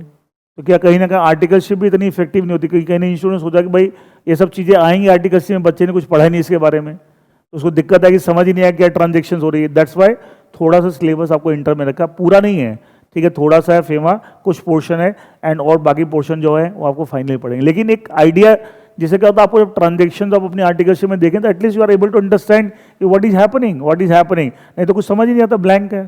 क्योंकि आर्टिकलशिप में भी ना सब लोग सीख के नहीं आते हैं, मैं बताऊँ, खाली वो फॉर्मेलिटी पूरा कर लेते हैं, 2 साल पूरा किया। मैं चाहता हूँ ये ऐसा टाइम होता है, उस समय अगर ठीक ढंग से आपने आर्टिकलशिप की है तो लाइफ लॉन्ग वो रिटर्न देगा आपको। अच्छा था, एक तो आप आर्टिकलशिप में आप सीखने जा रहे हैं, लेकिन once you get a full fledge degree, आप सीए बन गए, आप बोल सकते हो कहीं भी जॉब में जाओगे मैं सीखने आ रहा हूं, बंदा बोले सीखने के पैसे सैलरी दे रहा हूं, आप कुछ करके दो तो उसकी सैलरी मिलेगी ना। और आपको आर्टिकलशिप जो सीखने का मौका मिला था उस समय आपने ठीक से सीखा नहीं, क्या इसकी कीमत चुकानी पड़ेगी। इसको बड़ा सीरियसली लेना चाहिए, कई लोग इसी को समझते नहीं, आर्टिकलशिप तो ऐसे टाइम पास है। बहुत तरीके से आर्टिकलशिप करनी चाहिए, ठीक है, ये बहुत अच्छे से, बहुत सिंसियरली, ठीक है, और उसका रिटर्न आपको फिर लाइफ लॉन्ग मिलता है, लाइफ लॉन्ग आप अच्छे से फिर काम कर पाते हैं। एनीवे, तो वो लर्निंग वैसे है नहीं कि आर्टिकलशिप में खत्म हो जाती है, बट एटलीस्ट उस लर्निंग तो लाइफ लॉन्ग चलती है। आप और भी बहुत सारे, थोड़ी आर्टिकलशिप में हर तरह की चीज़ सीख जाओगे, ऐसा नहीं है, लेकिन एटलीस्ट इतना तो हो कि कम से कम आप आज अपने आप को सीए जस्टिफाई कि हमें चार्टर्ड अकाउंटेंट हो एंड मेरे को एटलीस्ट इतने काम तो आते हैं। लेकिन वो भी नहीं आते जो एक्सपेक्टेड हो, even from fresher chartered accountant, वो भी अगर नहीं आते तो कहीं ना कहीं आपने जस्टिस नहीं किया है, और कहीं ना कहीं फिर सफ़र करते हैं लोग, कहीं ना कहीं ना ठीक से सैलरी मिलती है, ना ठीक से प्रमोशन मिलती है, कहीं दिक्कत आती है आगे जाके। एनीवे, ये सब चीज़ें आगे समझ में आती है कि साहब कोई भी चीज़ हम गड़बड़ करते हैं उसकी कीमत आगे चुकती है। एनीवे, तो फेमा क्यों रखा गया सिलेबस में, मैंने आपको ब्रॉडली आपको बता दिया। अच्छा, फेमा में अदर लॉज में भी 3 ही टॉपिक है आपके, interpretation, general clauses and the FEMA. Clear है। अब देखो आप, मैं ये जो पार्ट 1 ऑफ द पेपर है 70 मार्क्स का कॉर्पोरेट लॉज, इसमें जो पहला पोर्शन इसके बारे में बताऊंगा मैं पहले इसमें सेकंड पार्ट के लिए इसको रिलेट करता हूं। अच्छा, एक चीज बताओ, जो ये फॉरेन कंपनी है, जो सेक्शन 2 क्लॉज 42 आप पढ़ते हो, क्या इस पे भी फेमा लगता होगा?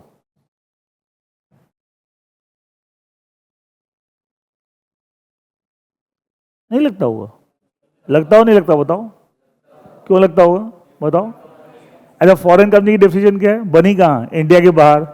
प्लेस ऑफ बिजनेस कहाँ सेटअप करी? इंडिया में। या बिजनेस एक्टिविटी कहाँ करी? इंडिया में। तो इंटरनेशनल एंगल नहीं आ गया? अभी तो बताया फेमा कब लगता है? कोई भी ट्रांजेक्शन जिसके अंदर इंटरनेशनल एस्पेक्ट आ जाए तो क्या होगा? फेमा लगेगा ही लगेगा। तो इसका मतलब क्या यहां भी फेमा लगेगा? अब दो, इसका मतलब क्या, जो ये फॉरेन कंपनी है तो कंपनी जैक का चैप्टर 22 भी लगेगा, ये तो कंपनी जैक के एंगल से है, और साथ में क्या लगेगा? फेमा। अब आपको समझ में आ रहा होगा ये और फेमा। अच्छा, ये भी ओल्ड सिलेबस में नहीं था। ओल्ड सिलेबस में पहले 10 चैप्टर थे कंपनी जैक के, ये नहीं था। ये भी नया ऐड किया और साथ में फेमा। क्या इंटरकनेक्टेड है? ये सुनो, क्योंकि इस तरह की जब कंपनी, इनके ऊपर कंपनी जैक के चैप्टर 22 के साथ फेमा भी लगेगा। इसका मतलब इनसे रिलेटेड एक तरफ हमने चैप्टर 22 कंपनी जैक के प्रोविजन डाले हैं और एक तरफ क्या डाला है? फेमा भी डाला है। फेमा भी डाला है। Is that okay with everyone? ठीक है। तो ये दोनों चीजें, ये टॉपिक और फेमा, दोनों ही ओल्ड सिलेबस में नहीं थे, दोनों ही न्यू सिलेबस में साथ साथ। क्या इंटरकनेक्शन है? ये सुनो, देर इंटरकनेक्शन बिटवीन। नहीं तो आप सोचने वाली बात है, कंपनी जैक में 29 चैप्टर हैं, पहले 10 के बाद इसमें क्या स्पेशल बात है कि ये डाला है? तो क्या इसका कनेक्शन फेमा के साथ भी है? ये सुनो, इसका मतलब जो फॉरेन कंपनीज हैं वो आपको जब इंडिया में प्लेस ऑफ बिजनेस वगैरह स्टैब्लिश करती हैं तो कंपनीज एक्ट के एंगल से उनको चैप्टर 22 को प्रोविजन फॉलो करना पड़ता है और फेमा भी साथ में फॉलो करना पड़ता है। And because there is international transaction, there is international transaction. मैं एक चीज और रिलेट करना चाहूँगा यहाँ पे, थोड़ा समझिएगा, देखिए वो क्या है।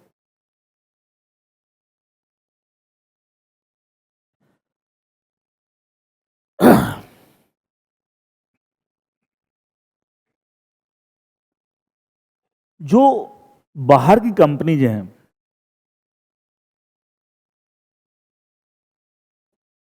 इंडिया में दो तरीके से बिजनेस कर सकते हैं।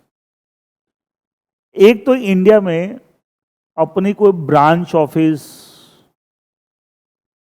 या कोई प्लेस ऑफ बिजनेस या कोई भी बिजनेस एक्टिविटी करके आप इंडिया में कनेक्ट हो सकते हैं।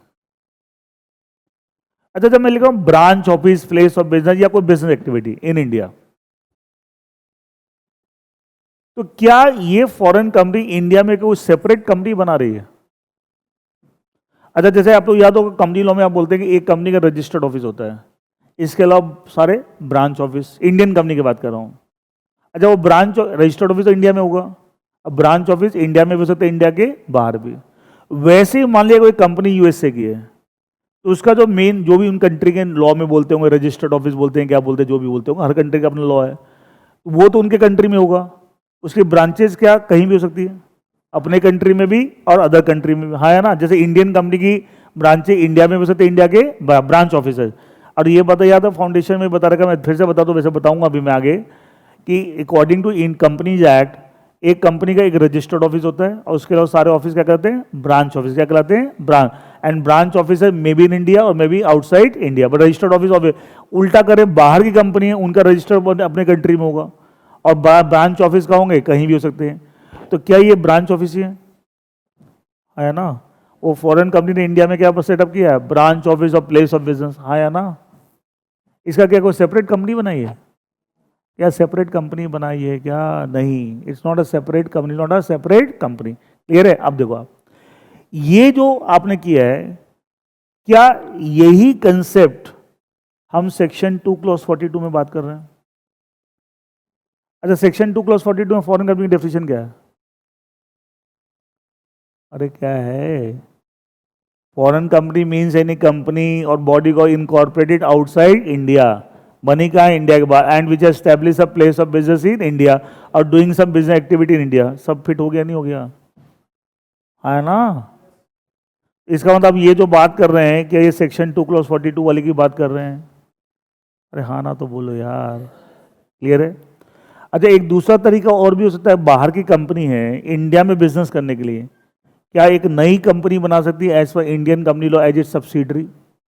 पढ़ाया फाउंडेशन में, होल्डिंग एंड सब्सिडरी। अच्छा, मैं हमेशा बोलता हूँ सब्सिडरी कंपनी अलग, कंपनी लॉ के हिसाब से दो अलग अलग कंपनी है, एक होल्डिंग कंपनी, एक सब्सिडरी कंपनी।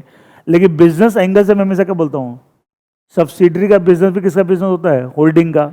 सब्सिडरी का वो आपने बिजनेस करने के लिए एक अलग से कंपनी बनाई है, लेकिन है तो बिजनेस किसका? होल्डिंग कंपनी का। ये सुनो, होल्डिंग कंपनी का।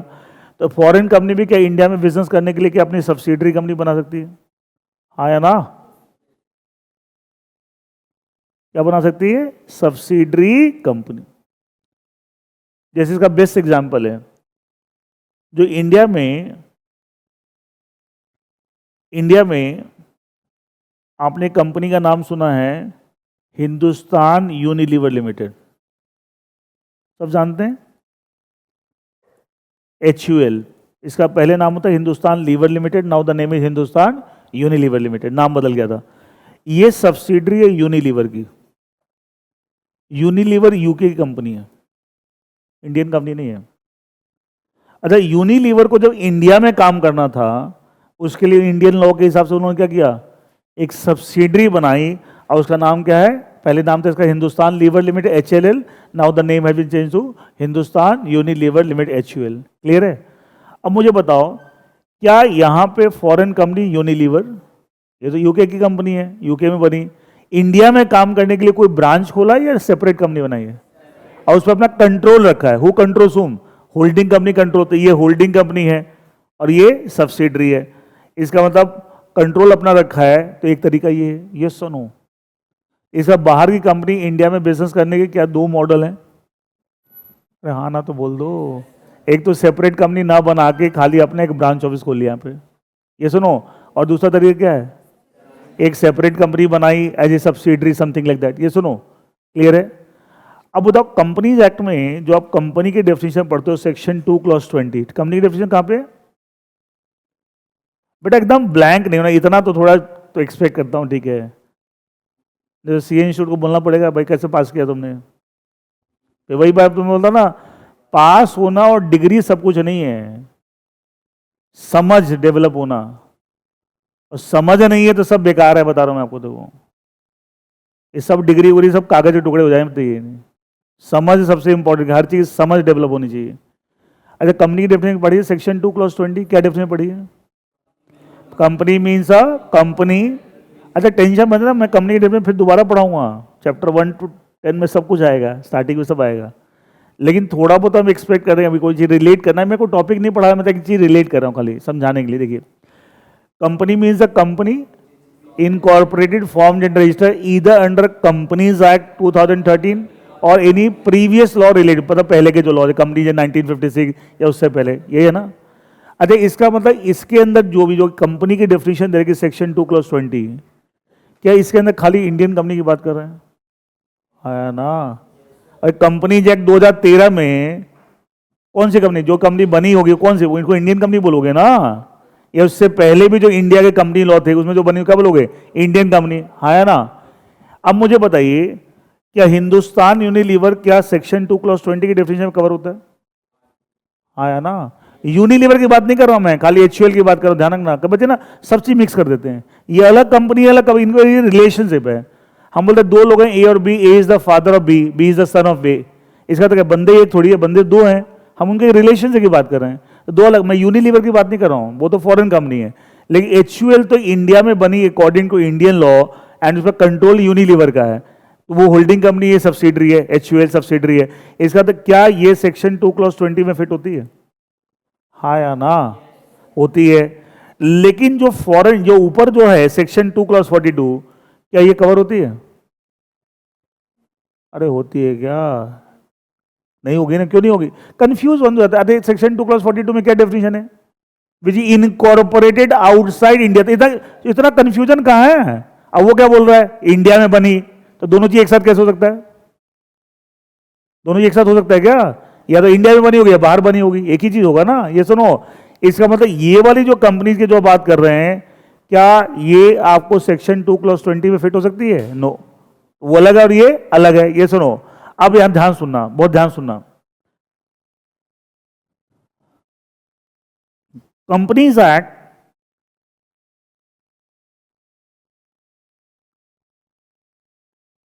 2013, टोटल कितने चैप्टर हैं? 29 चैप्टर्स कंटेनिंग 470 सेक्शंस। ठीक है। इन 29 चैप्टर्स में कंपनी की डेफिनेशन जो सेक्शन 2 क्लॉज 20 में हम बोलते हैं, क्या उसके लिए प्रोविजंस है? आया ना, उसके लिए। लेकिन जो सेक्शन 2 क्लॉज 42 में जो कंपनी कवर हो रही है, क्या उसके लिए है? अरे अभी तो बताया, दोनों अलग अलग है ना, वो इंडियन कंपनी थोड़ी है, तो बाहर कंपनी बनी कहाँ, इंडिया के बाहर। तो सेक्शन 2 क्लॉज 20 में तो वो कवर हो रही है जो इंडिया में बनी, इंडियन कंपनी की बात कर रहे हैं।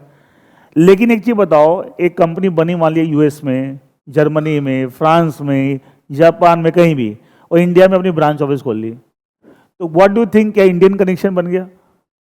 बना या नहीं बना? सेपरेट कंपनी नहीं बनाई है, इंडिया से कोई ना कोई कनेक्शन बना, तो क्या उसके ऊपर कुछ ना कुछ इंडियन कंपनी लॉ लगना चाहिए।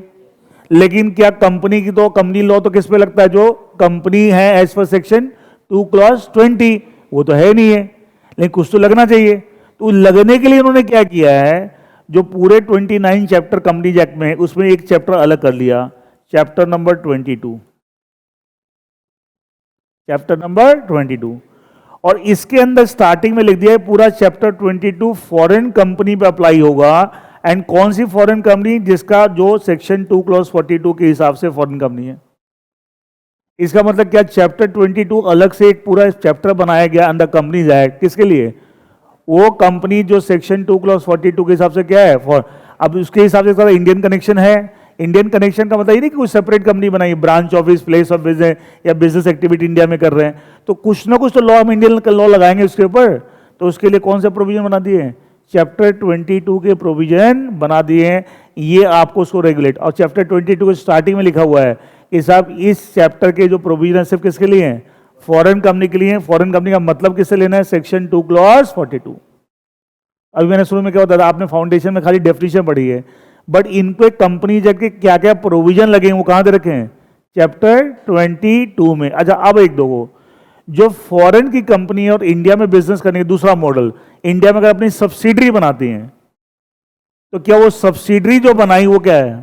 Foreign company, Indian company? Indian company. क्या उसके ऊपर ये पूरा कंपनी एक्ट लग जाता होगा? ये सुनो, वो तो इंडियन कंपनी है, ये सुनो।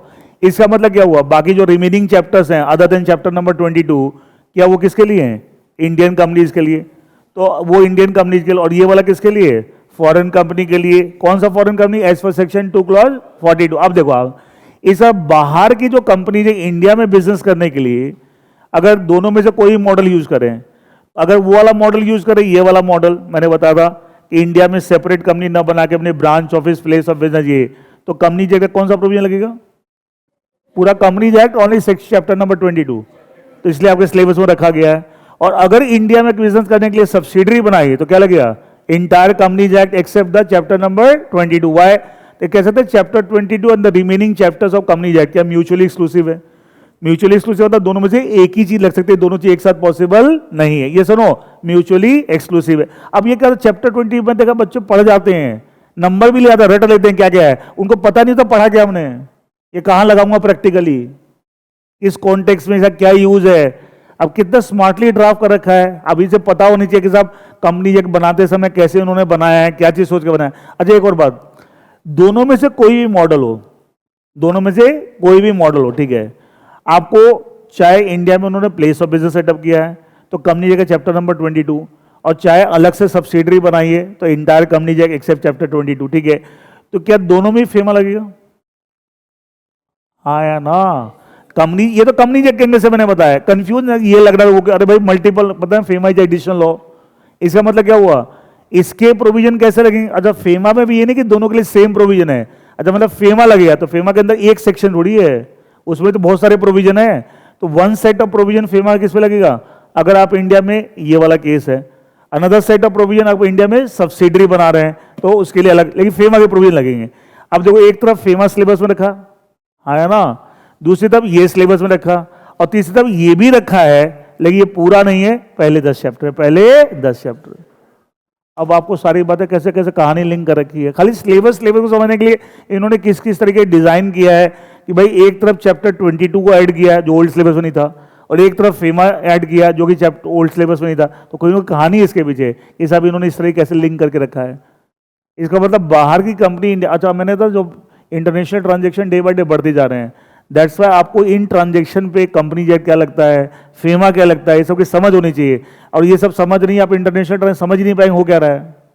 दैट्स आपके सिलेबस में सब चीज़ें पार्ट्स, आपके सिलेबस का पार्ट रखा गया है, so that when you go for articleship you are able to do the effective articleship. नहीं तो आपकी आर्टिकलशिप इफेक्टिव नहीं होगी, बहुत सारी चीज़ समझ नहीं आएगी क्या ट्रांजेक्शन हो रहे हैं आपके। अब समझ में आया चैप्टर 22 ऑफ फेमा में भी क्या आपस में लिंकेज है, किस तरीके की चीज़ों को लिंक किया हुआ है। इसलिए जब चैप्टर 22 में जब पढ़ाऊंगा, इट इज ओनली जब स्टार्ट करूंगा सेक्शन 2+42 से कि भाई ये किसके लिए हम पढ़ रहे हैं, फॉरेन कंपनी। फॉरेन कंपनी मतलब सेक्शन 2+42, एंड फिर रेगुलेट करने के लिए we have chapter 22 section 379 to 393A। 393 तक था, बाद में अमेंडमेंट से एक सेक्शन और ऐड हो गया 393A, एंड जो चैप्टर 22 के प्रोविजंस हैं। आई होप ये बात समझ में आई होगी। समझ आई नहीं आई? पक्का? ठीक है, तो ये आपका मोटा मोटा मैंने आपको सिलेबस बता दिया है। Part 1 of the paper that is the corporate loss. इसमें क्या क्या है, पहले 10 चैप्टर जिसमें सेक्शन 1 to 148 है। ठीक है, जो चैप्टर 1 का नाम है प्रिलिमिनरी, उसमें पहले 2 सेक्शन है, सेक्शन 1 and 2। चैप्टर 2 का नाम सब पढ़ाऊंगा, आपको टेंशन नहीं। चैप्टर नंबर 2 का नाम है इनकॉर्पोरेशन ऑफ कंपनीज, उसमें सेक्शन 3 से लेकर 22 तक है।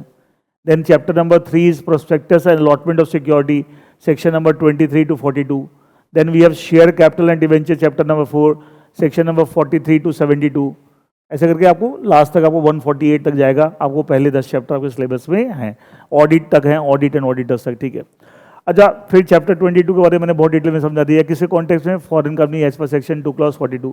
LLP एक्ट आपने फाउंडेशन उसे डिटेल में बात करेंगे। देन अदर लॉज में 3 topic, interpretation statute which talks about under this topic, कोई चैप्टर एक्ट नहीं है।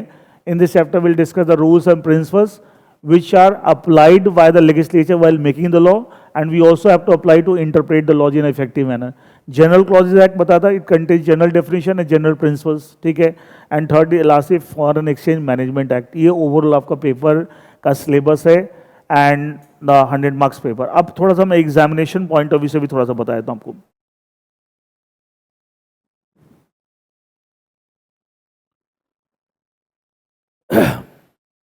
आई होप यू आर अवेयर कि इंटरमीडिएट में, सीए इंटर में जितने भी आपके पेपर, ऑल 6 पेपर, 3 ग्रुप 1 में 3 ग्रुप 2 में, सब में एक चीज़ कॉमन है, सभी पेपर में 30% MCQ है, 70% सब्जेक्टिव है।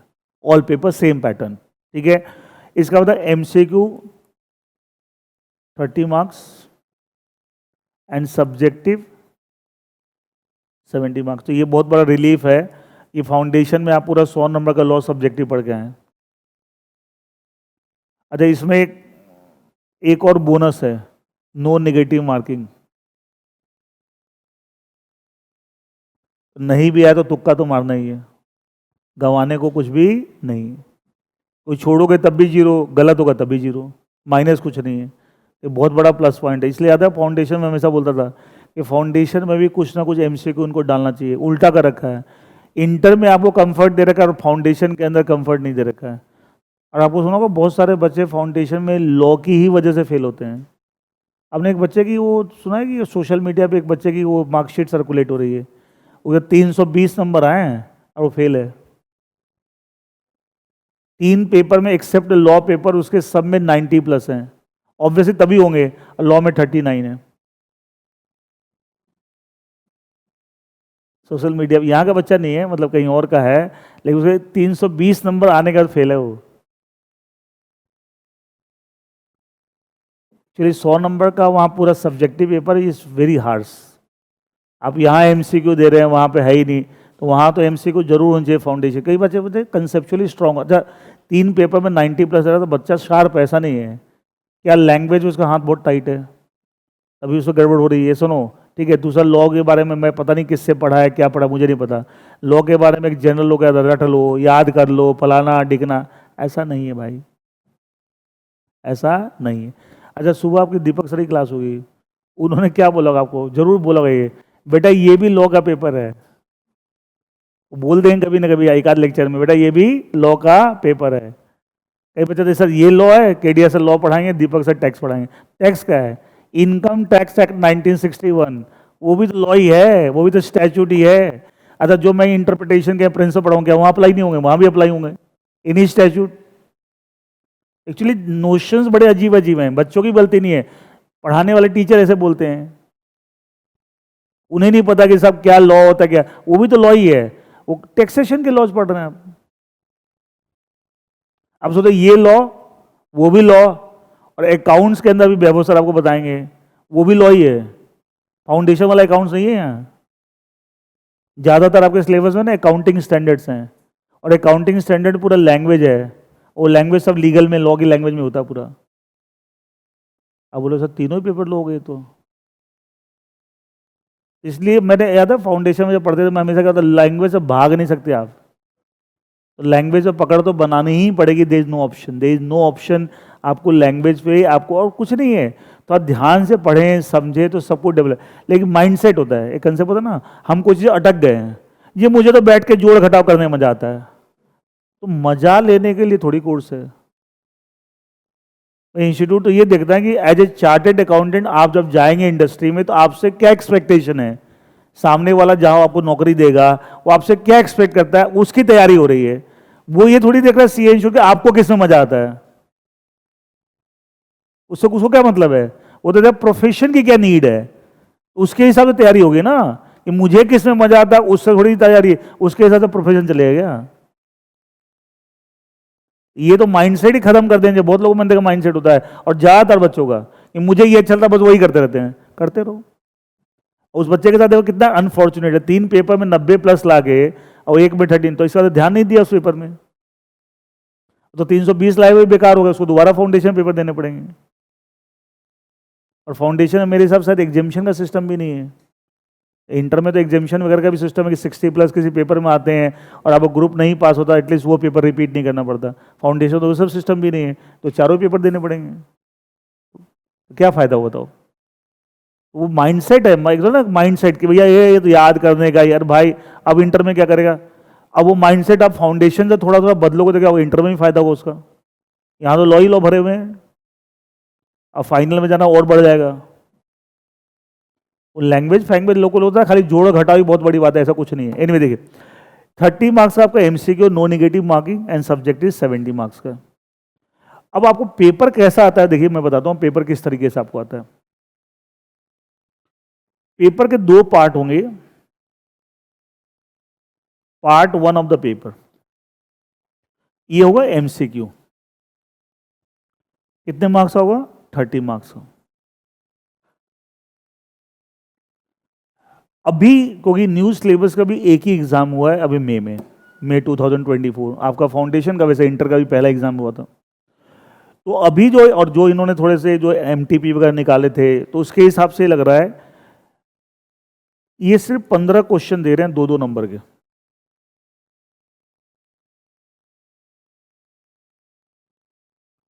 टोटल 30 मार्क्स, और 30 क्वेश्चन नहीं आ रहे हैं, ये भी बहुत आसान है। अच्छा 30 क्वेश्चन सॉल्व करने में मतलब एमसीक्यू भले हो टाइम ज़्यादा लगता है, 15 आधे कर दिए, ये भी आसान कर रहा है, विदाउट नेगेटिव मार्किंग है। इंटर में तो सारे कंफर्ट दे रहा हूँ, फाउंडेशन बताओ क्या कर रखा है। एनीवे देखिए, अच्छा ये 15 क्वेश्चन कैसे नॉर्मली होते हैं, ऐसे डायरेक्ट क्वेश्चन नहीं आते हैं ज़्यादातर। ये क्या कर रहे हैं, जैसे एक सिचुएशन बना देंगे, 3-4 पैराग्राफ होगा ना, कुछ कुछ आपको होगी ये कंपनी है उसमें ये है वो है, फिर उसके बाद सिचुएशन के बाद 3 क्वेश्चन पूछ लेंगे, 4 क्वेश्चन पूछ लेंगे on the basis of the above facts जो वो लिखा हुआ है, एंड केस टाइप एक बना के दे देंगे। इसे हम प्रैक्टिस कराएंगे क्लास में, आप चिंता नहीं करना, मैं खाली एक अंडरस्टैंडिंग दे रहा हूँ कैसे पेपर। फिर 3-4 क्वेश्चन दे दिया, ऐसे फिर दूसरा केस होगा, फिर 2-3 क्वेश्चन दे दिया, कुछ अलग से ऐसे मान लिया 15 क्वेश्चन है, 12 क्वेश्चन ऐसे दे दिए, 11 क्वेश्चन दे दिए, 3 केस बना दिए, 4-4-3 क्वेश्चन, एक में 4 क्वेश्चन, एक में 4, एक में 3, और कुछ 3-4-5 क्वेश्चन ऐसे भी होंगे जो सेपरेट किसी केस से रिलेटेड नहीं, डायरेक्ट लॉ के प्रोविजन के हिसाब से वो पूछ लिया, इस तरीके से भी होते हैं। लेकिन ज़्यादातर क्वेश्चन ये मतलब 10-11-12 क्वेश्चन तो आपके होंगे केस बेस, कोई सिचुएशन दी होगी और उसमें भी लॉ के अकॉर्डिंगली आपको आंसर देना है, ऐसा नहीं कुछ आपको लॉ के बियॉन्ड जाना है, ठीक है, बट आपको हम सब प्रैक्टिस कराएंगे, उसकी चिंता नहीं करना, ठीक है। इस तरीके से क्वेश्चन आए, 15 क्वेश्चन होंगे टोटल, 2-2 नंबर के, total 30 mark, no negative marking. अच्छा एक चीज़ देखो, ये 30 नंबर का जो एमसीक्यू है जिसमें 15 क्वेश्चन होंगे, क्या इसमें सारे कॉर्पोरेट लॉ से होंगे या कॉर्पोरेट एंड अदर लॉ दोनों से होंगे? कोई पूरा वो 70 मार्क्स का 30, तो वैसे आप करो, ओवरऑल पूरे पेपर 100 नंबर का है, उसे 70 मार्क्स का है कॉर्पोरेट लॉ, 30 मार्क्स का है अदर लॉ, तो एमसीक्यू जो 30 नंबर का चांस क्या होता है वो भी 70-30 है, और यहाँ एमसीक्यू सब्जेक्ट भी 70-30 है ना, एमसीक्यू 30 वो चांस की बात है, ठीक है। तो 30 नंबर का 70%, 70% वही होगी ना कॉर्पोरेट होगा। तो 30 नंबर का 70% क्या होगा? 21, 21 मार्क्स। अब 21 मार्क्स, दो नंबर के क्वेश्चन है तो 20 मान लेते हैं, रफली मोटा मोटी, ठीक है। तो 10 क्वेश्चन अगर आते हैं कॉर्पोरेट लॉ से तो कितने हो गए? 20 नंबर के हो गए, है ना। और 5 क्वेश्चन आते हैं अदर लॉ से, कितने हो गए? 10 नंबर के। तो मोटा मोटी ये मान के चलिए, ये 15 क्वेश्चन में से 10 क्वेश्चन जो होंगे वो किसके होंगे? कॉर्पोरेट लॉ के, और 5 क्वेश्चन होंगे किसके? अदर लॉज के। जैसे मान लीजिए 10 क्वेश्चन है तो हो सकता है कि आपको दो तो केस बेस्ड हो, दो एक केस सिचुएशन दे रखी है उसमें 4 क्वेश्चन बना दिए, दूसरा एक और केस दे रखा है कॉर्पोरेट लॉ का, उसमें 8 हो गए, और 2 क्वेश्चन मान लिया अलग अलग दे दिए, not related to case law, 10 question हो गए। ऐसे ही इसके अंदर हो सकता है अदर लॉज में एक केस दे दें, उसमें 3 क्वेश्चन दे दें और 2 क्वेश्चन अलग से दे दें, समथिंग लाइक दैट। तो ये 5 क्वेश्चन मतलब करीब 10 नंबर के हो गए, 10 मार्क्स हो गया, और 10 क्वेश्चन का मतलब 20 नंबर, 2 नंबर के क्वेश्चन, 2 नंबर के क्वेश्चन है। इनमें भी डिवीजन होगा, यहाँ ना कि हमेशा कॉर्पोरेट लॉ 70, अदर लॉ 30, लेकिन पेपर में ही नहीं कॉर्पोरेट लॉ अलग से आता है, अदर लॉ एमसीक्यू, तो एमसीक्यू दोनों सारा ओवरऑल पेपर से है। Is that clear? ये बात क्लियर है सबको? अच्छा, इसमें चॉइस कोई नहीं है, 15 क्वेश्चन है, 15 एक भी क्वेश्चन छोड़ोगे नंबर गए। निगेटिव मार्क छोड़ने का तो वैसे भी नहीं, निगेटिव मार्किंग है ही नहीं, तो क्यों छोड़ोगे? ये इसमें कोई चॉइस वाइस नहीं है, होता ना एक चॉइस क्वेश्चन होता है वो छोड़ दे, यहाँ कोई चॉइस क्वेश्चन नहीं होता। Is that clear? Part 2 of the paper जो होगा,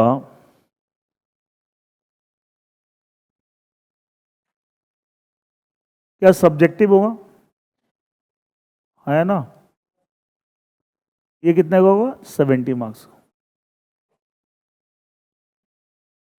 क्लियर? ये कैसे पैटर्न पे होगा? क्वेश्चन नंबर 1, हर एक क्वेश्चन में पार्ट्स होंगे। जब मान लीजिए 3 पार्ट है, ए बी सी, ये मान लिया 5 नंबर का, ये 5 नंबर का, ये 4 नंबर का, टोटल 14 नंबर क्वेश्चन हो, 14 मार्क्स। कंपल्सरी क्वेश्चन है क्वेश्चन नंबर 1। और ज्यादातर ये हर क्वेश्चन में क्या करेंगे, 3 पार्ट या 2 पार्ट, क्वेश्चन 7-7 नंबर के 2 पार्ट, हर क्वेश्चन 14 नंबर का होगा, हर क्वेश्चन 14 नंबर का होगा, ठीक है। तो कहीं में हो सकता है 2 पार्ट में एक आध क्वेश्चन 7-7 नंबर, 8, 6, 7, 7, लेकिन ज्यादातर में 3 पार्ट्स होंगे, 4 भी हो सकते हैं, छोटे छोटे क्वेश्चन है, 3 नंबर, 2 नंबर, 5 नंबर, 4 नंबर, समथिंग लाइक दैट। नॉर्मली हर एक क्वेश्चन में 2 पार्ट कॉर्पोरेट लॉ के दे देंगे, 1 पार्ट अदर लॉज का दे देंगे। हर क्वेश्चन मिक्स होगा, हर क्वेश्चन में क्या होगा? मिक्स होगा। ये नहीं कोई बच्चा सोचे कि सर ये क्वेश्चन पूरा का पूरा कॉर्पोरेट लॉ पे, हो भी सकता है बट ज्यादातर नहीं होता है। इसके अलावा ये 14 नंबर का है, 40 कंपल्सरी क्वेश्चन। उसके अलावा क्वेश्चन नंबर 2 to 6 कितने क्वेश्चन है? 2, 3, 4, 5, 6, 5, इसमें एनी 4। हर एक क्वेश्चन में पार्ट्स होंगे, मैं ओवरऑल क्वेश्चन बता रहा हूँ। एनी 4 एक चॉइस हो गई, 5 क्वेश्चन है, 2, 3, 4, 5, 6, अब वो करने कितने? कोई 4। अच्छा, हर एक क्वेश्चन कितने मार्क्स का है? 14 मार्क्स का। इसका मतलब 14 इंटू कितने? 4 करने 4, कितना हो गए? 56। अब पहला क्वेश्चन कंपल्सरी है 14 मार्क्स, तो 14 और 56 कितना हो गया? 70।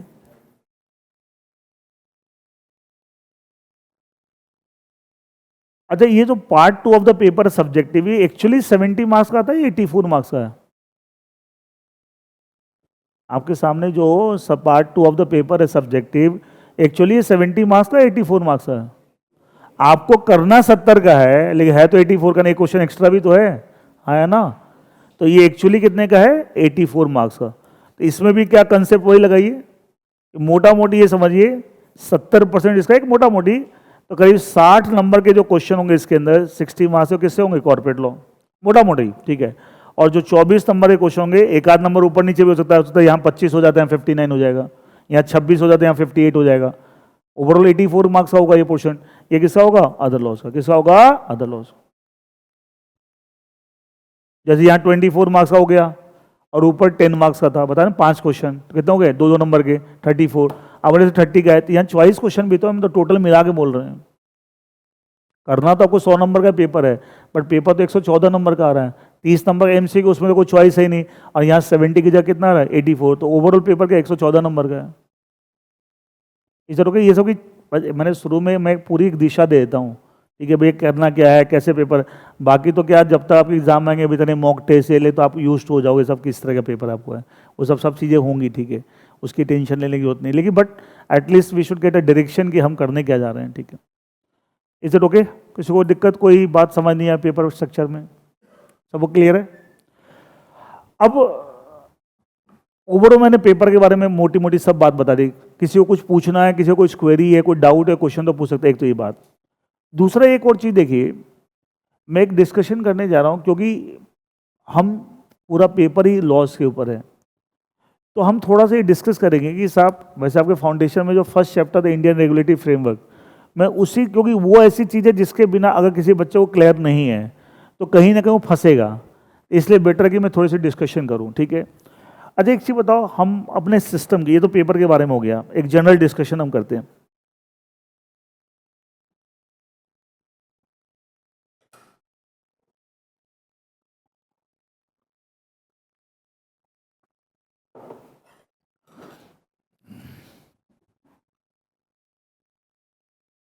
हम बोलते हैं हमारे कंट्री के 3 पिलर्स हैं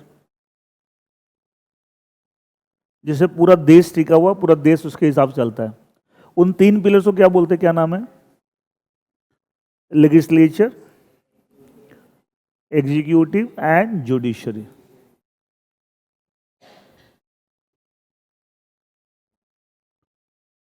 the 3 pillars of the system, legislature, executive and judiciary. अच्छा, लेजिस्लेचर का क्या काम है? To make the laws. What is the function of legislature? To make laws. इसलिए लॉज को ना लेजिस्लेशन ही बोलते हैं, कि बनाने वाला लेजिस्लेचर है तो उसको लेजिस्लेशन ही बोलते हैं। कंपनी लॉ, कंपनी लेजिस्लेशन ही बोलते हैं, वे मेड बाय लेजिस्लेचर। एग्जीक्यूटिव क्या काम है? टू एग्जीक्यूट और इंप्लीमेंट द लॉज और implement the laws made by legislature. जो लेजिस्लेचर ने लॉ बना दिए, बना तो दिए, लेकिन उसकी इंप्लीमेंटेशन करना, उसे एग्जीक्यूट करना पूरे कंट्री में, एक ऐसा काम है एग्जीक्यूटिव। कैसा काम है? एग्जीक्यूटिव का। तीसरा जुडिशरी। जुडिशरी क्या काम है? अगर कभी भी किसी लॉ जो लेजिस्लेचर ने बनाया है उसकी इंटरप्रिटेशन को लेके कोई डिस्प्यूट हो जाए बिटवीन 2 और मोर पार्टीज, तो उसकी इंटरप्रिटेशन देना किसका काम है? जुडिशरी। किसका काम है? जुडिशरी का। To interpret the laws when in case of dispute. Dispute किस बात पे? एक बंदा बोला मेरे हिसाब से इंटरप्रिटेशन ये, दूसरा बोला मेरे हिसाब से इंटरप्रिटेशन ये, एंड उस केस में अल्टीमेटली जुडिशरी जो इंटरप्रिटेशन बताएगी क्या वही मीनिंग माना जाएगा, वही मीनिंग माना जाएगा। क्लियर है? तो हमारे सिस्टम के 3 पिलर। अच्छा देखा, तुम देखो सब में लॉ की बात आ रही है, एक लॉ बनाने वाला, एक लॉ इंप्लीमेंट करने वाला, और अगर कोई डिस्प्यूट हो जाए तो उसकी सही इंटरप्रिटेशन क्या है? ये जुडिशरी। ये किसका काम है? जुडिशरी का। तो देखा जाए इफेक्टिवली, देखो तो हम जो भी बात करें किसकी बात कर रहे हैं?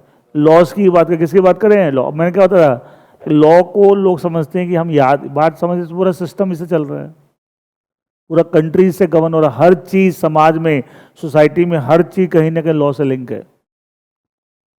अब देखिए जो लेजिस्लेचर है, अब एक करके हम तीनों की बात करते हैं। हम बोलते लेजिस्लेचर काम है to make the laws, to make the laws. अब लेजिस्लेचर में क्या क्या चीजें आती है देखिए आपको, जिसका फंक्शन है to make loss.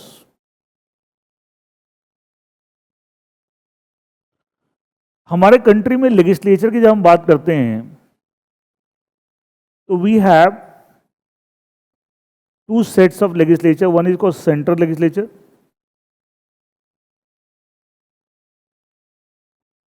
another is called the state legislature.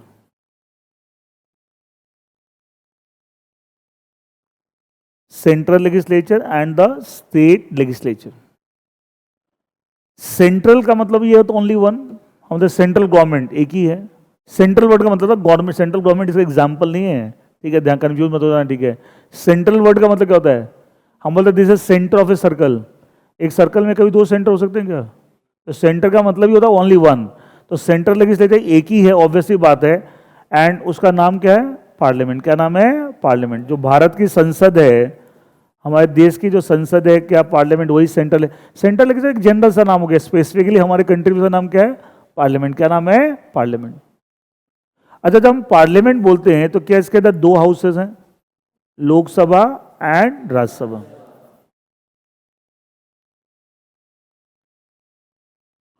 Lok Sabha and Rajya Sabha. अच्छा, इसको कई बार यूनियन लेजिस्लेचर भी बोलते हैं, सेंट्रल लेजिस्लेचर, यूनियन में one, union legislature, central legislature. अच्छा, हमारे कंट्री कॉन्टेक्स्ट में whether we call it central legislature और यूनियन लेजिस्लेचर और पार्लियामेंट और लोकसभा एंड राज्यसभा, क्या एक ही बात है? हाँ ना? अच्छा, लोकसभा मतलब पार्लियामेंट अलग है और लोकसभा राज्यसभा अलग है, या लोकसभा राज्यसभा को मिला के हम पार्लियामेंट बोल रहे हैं? ये ध्यान रखना, कोई तीन अलग अलग चीजें नहीं है। पार्लियामेंट तुम अलग से दिखा दो मुझे जी ये पार्लियामेंट है, हो नहीं सकता। सब पार्लियामेंट का मतलब लोकसभा राज्यसभा दोनों को मिलाकर हम पार्लियामेंट बोल रहे हैं। मैं आपको अप्लाई करके भी दिखाता हूँ। आपने सुना होगा सब so and so person is MP, member of parliament. तो मेंबर ऑफ पार्लियामेंट होता है तो क्या होता है एक्चुअली? या तो लोकसभा का मेंबर होता है या राज्यसभा का मेंबर होता है। अलग से कोई पार्लियामेंट तो कुछ है ही नहीं ना। Parliament is a combination, when we refer about both the bodies, Lok Sabha and Rajya Sabha together, we call it a parliament, we call it the parliament. तो जो लोकसभा का मेंबर है वो भी मेंबर ऑफ पार्लियामेंट है, और जो राज्यसभा का मेंबर है वो भी मेंबर ऑफ पार्लियामेंट, दोनों ही एमपी हैं, दोनों ही।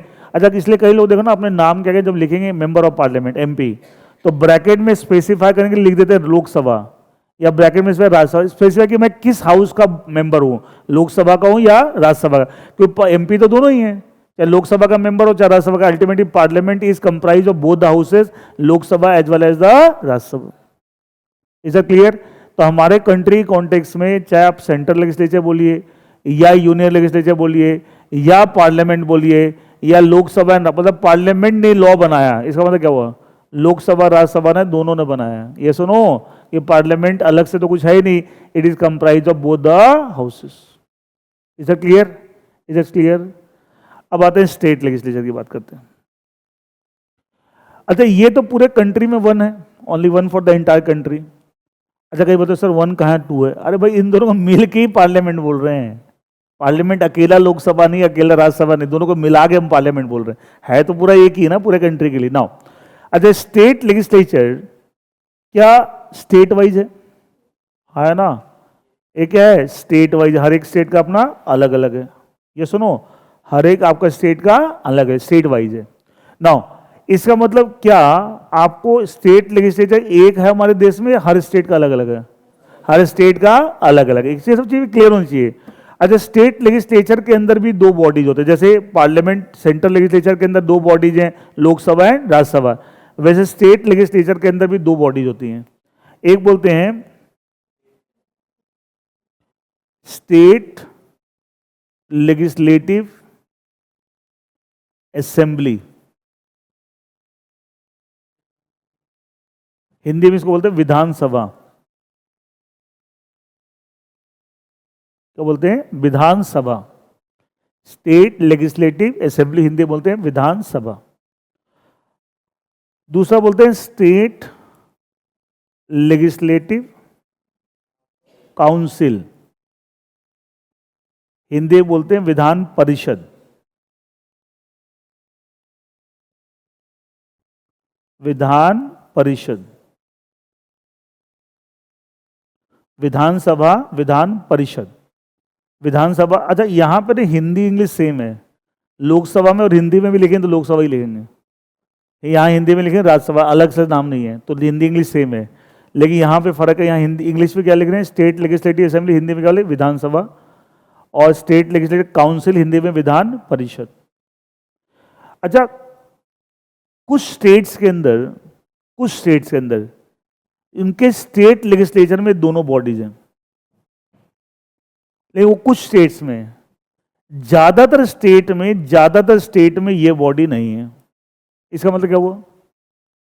क्या उन स्टेट्स के स्टेट लेजिस्लेचर में सिर्फ एक ही बॉडी है? कौन सी? स्टेट लेजिस्लेटिव असेंबली, विधानसभा। इसका मतलब इसको ऐसे बोल सकते हैं, विधानसभा तो हर स्टेट में है, हाँ या ना, लेकिन विधान परिषद हर स्टेट में नहीं है। तो अगर कैसे कह सकते हैं कि साहब कुछ स्टेट्स में जिनमें विधान परिषद भी है अलॉन्ग विद विधानसभा, क्या उन स्टेट के अंदर state legislature comprise of two bodies, assembly and the council, दोनों है, विधानसभा एज वेल विधान परिषद। लेकिन मोस्ट ऑफ द स्टेट्स के अंदर state legislature comprise only one body and that is the state. अगर याद हो ना इसको, सब ये सब चीज़ें बता रहा हूँ ना, आपके स्कूलों में थी। स्कूल में एक सोशल स्टडी का पेपर था 10th तक। अच्छा, सोशल स्टडी में एक पोर्शन था सिविक्स। हाँ, अगर याद आ रहा हो वहाँ एक पढ़ा होगा आपने, स्टेट के लेजिस्लेचर एक होता है यूनिकैमरल, एक होता है बाय कैमरल। कुछ याद आ रहा है? टर्म भी नहीं याद आ रहा? सुना हुआ यूनिकैमरल। यूनिकैमरल होता है one body, bicameral two body. इसका था कि जिन स्टेट्स में दोनों हैं उनके स्टेट के लेजिस्लेचर क्या हैं? बाय कैमरल हैं। ठीक है, देखो मैं यहाँ लिखता हूँ अगर ध्यान आ जाए, यूनिकैमरल, बाय कैमरल। तो कुछ स्टेट जहाँ पे दोनों बॉडीज हैं उनके स्टेट लेजिस्लेचर क्या हैं? Bicameral. ये सब सिविक्स में था स्कूलों में। हाँ, कोरोना में पास हो सबको एक। अच्छा, कोरोना ने बोला था पढ़ाई मत करो? नहीं, कोविड ने बोला था कि पढ़ाई मत करो। बच्चा सब पढ़ाई करना कौन चाहता है? और कोविड ने एक बहाना दे दिया कि बिना पढ़ाई के ही पास हो सकते हैं, तो बिना पढ़ाई के पास हो गए। लेकिन बिना पढ़ाई पास जो हुए हैं वो नुकसान किसका हुआ? अपना ही नहीं कर रहे हैं, किसी और का नुकसान हो रहा है क्या? इस बात को भी समझना पड़ता है। वो हमेशा बोलते पढ़ने का सबसे पहले तो क्या शौक डेवलप करना पड़ता है कि मेरे को पढ़ने में मजा आ रहा है, मैं नई नई चीज सीख रहा हूँ। एक होता है कि यार मर मरा के सीखे, मरे हुए से यार पढ़ रहे हैं, वो क्या वो सीख थोड़ी रहे हैं, वो तो खाली पास होने का जुगाड़ बिठा रहे हैं। एक होता शौक होता पढ़ने का कि मुझे नई नई चीज पता लग रही है, नए नए कंसेप्ट पता लग रहे हैं। ठीक है, हम लोग आज भी इतनी सारी चीजें पढ़ते रहते हैं। अच्छा, आप जितना पढ़ेंगे कि आपकी अंडरस्टैंडिंग नॉलेज उतनी बढ़। इसलिए आप कहीं भी कोई बोलता ना इस कंपनी का एमडी है, आप एमडी से डायरेक्ट बात करो। मैं एमडी से बात, एमडी क्या क्या जंगल से है? कई लोग मुझे बोलते हैं, मुझे याद है मैं मैंने जब अपना करियर स्टार्ट किया था, स्टार्टेड विद जॉब, एंड मैं शुरू से टीचिंग में नहीं आया, मैंने कुछ साल जॉब भी किया इंडस्ट्री में, एंड देन इसलिए बहुत सारी चीज़ें मैं प्रैक्टिकल चीज़ें बता जो सब लोग को नहीं पता होता। मैक्सिमम टीचर क्या होते हैं, वो ज़िंदगी में कभी काम किया नहीं है उन्होंने, वो खाली किताब से पढ़ाते हैं, उनको इसलिए ना प्रैक्टिकल चीज़ें कुछ पता नहीं होती। लेकिन आप जो भी पढ़ रहे हैं अल्टीमेटली वो प्रैक्टिकली अप्लाई करना है। तो अब मैं एकदम फ्रेशर था उस समय, और मैं कंपनी के डायरेक्टली एमडी से बात कर रहा था। बोलते यार तुम्हें डर लगता है? मैं डरने की क्या बात है, जंगल से आया वो भी इंसान है, हम भी इंसान है। अच्छा, डर कब क्यों लगता है बताओ? अच्छा, आपको किसी से बात करने में डर कब लगता है बताओ? सर रीजन क्या होता है? लैक ऑफ कॉन्फिडेंस है ना। अच्छा, कॉन्फिडेंस नहीं होने का कारण क्या होता है? अब इसको एक्सप्लोर करो कि ऐसा क्यों हो रहा है। कॉन्फिडेंस नहीं होने का कारण क्या होता है? पहले तो कॉन्फिडेंस नहीं है इसलिए मैं बात नहीं कर पा रहा उससे। कॉन्फिडेंस क्यों नहीं है? Lack of knowledge, lack of understanding, communication skills नहीं है ना। लेकिन आपकी अंडरस्टैंडिंग अच्छी है, कम्युनिकेशन स्किल अच्छी है, तो क्या कॉन्फिडेंस अपने आप आ जाएगा? ये दुनिया जीत लोगे। एक तो होता है भैया खाली मर मरा के खाली एग्जाम पास करना है, तो वो सब फिर वैसे ही होता है। डोलू राम सब घूमते रहते हैं मार्केट में, ठीक है, जिंदगी भर वो ना भीख ही मांगते रहते हैं। पहले इंस्टीट्यूट से भीख मांगते ही पास कर दो, फिर नौकरी की भीख मांगते हैं। वो भीख ही मांगना है भैया, हर जगह जाके भैया दे दो यार, मेरी तो नहीं तो नौकरी दे दो कोई। या तो फाउंडेशन में एग्जाम्पल मैंने आपको एक दिया था, एक बच्चा था, एक बहुत अच्छा था, उसका एक इंटरव्यू हुआ किसी में, और वो इंटरव्यू बहुत अच्छा हुआ। तो खाली छेड़ने के लिए इंटरव्यू ने पूछ लिया, if it don't select you what will be your reaction? अगर हम आपको सेलेक्ट नहीं करते तो उसका इंटरव्यू बहुत अच्छा हुआ था, बहुत अच्छा मतलब था वो। तो उसका कैंडिडेट का रिप्लाई सुनो, sir never mind it will be your loss. Select किया उसको, फिर भी बोला आपका लॉस है, मेरा लॉस नहीं है, मेरे पास तो भतेरी को। तो ये कॉन्फिडेंस कहाँ से आता है? तो ये नहीं मेरा भतेरी लाइन लगी हुई नौकरी होगी। अच्छा एक चीज बताओ, good human resource, I am saying good human resource, खाली ह्यूमन रिसोर्स नहीं। अगर ह्यूमन रिसोर्स की बात करो तो हिंदुस्तान में ह्यूमन रिसोर्स तो मुंडी मुंडी है। हम तो चाइना को भी पार कर गए हैं पॉपुलेशन में। ये तो पता होगा ना, we have become the number 1 populous country in the world, even China को क्रॉस कर गया हमने। इसका मतलब अगर हम ह्यूमन, अगर इंसानों की बात करें तो इंडिया तो भरमार है यहाँ पे। देखो तो रोड पे चलते हो, ट्रैफिक ही ट्रैफिक, ट्रैफिक ही ट्रैफिक। अच्छा, ये ट्रैफिक भी क्या क्या, ये भी तो एक पॉपुलेशन का ही बैड इफेक्ट है। मोर पॉपुलेशन मोर व्हीकल्स, ठीक है, मोर ट्रैफिक जैम। ये सुनो, तो इंडिया में तो ह्यूमन रिसोर्स तो भरा हुआ है, बट गुड ह्यूमन रिसोर्स कितना है? सीए तो बहुत मिल जाएंगे, गुड सीए कितने? अब बोलो सीए में भी गुड बैड होता है? हाँ भाई, एकदम होता है। सारे सीए बराबर होते हैं क्या? एक चार्टेड अकाउंट देखो कहां पहुंच जाता है अपने लाइफ में, दूसरा कहीं बैठा। तुम कई बार देखोगे सब तुमसे कम एक्सपीरियंस है वो तुम्हारे बॉस बने बैठे हुए, वो भी सीए, तुम भी सीए हो। तुम्हें एक्सपीरियंस है 15 साल का, तुम उसको रिपोर्टिंग करो, उसको एक्सपीरियंस 10 साल का है, वो तुम्हारा बॉस बन के बैठा हुआ है, बिकॉज वो जबरदस्त है। तो सब कुछ डिग्री थोड़ी है। देख लेना प्रैक्टिकली ऐसा होता है, ऐसा मत समझना कि साहब कि हमेशा 15 साल बाद, ये सरकारी नौकरी थोड़ी है। तो वहां जाके आपको लगता है अरे यार ये तो चीजें ही अलग है। तो गुड ह्यूमन रिसोर्स है कितने? बहुत लिमिटेड लोग हैं। और मैं बोलता हूँ ज्यादा लोग हो सकते हैं सप्लाई, इकोनॉमिक हिसाब समझो, सप्लाई आपको जितनी जॉब्स हैं उससे ज्यादा हो सकती है। जॉब्स की सप्लाई नहीं, ह्यूमन रिसोर्स की सप्लाई, डिमांड जितनी जॉब। लेकिन गुड ह्यूमन रिसोर्स की सप्लाई हमेशा कम होती है देन द डिमांड। हमेशा डिमांड ज्यादा होगी, हमेशा क्या होगी? डिमांड।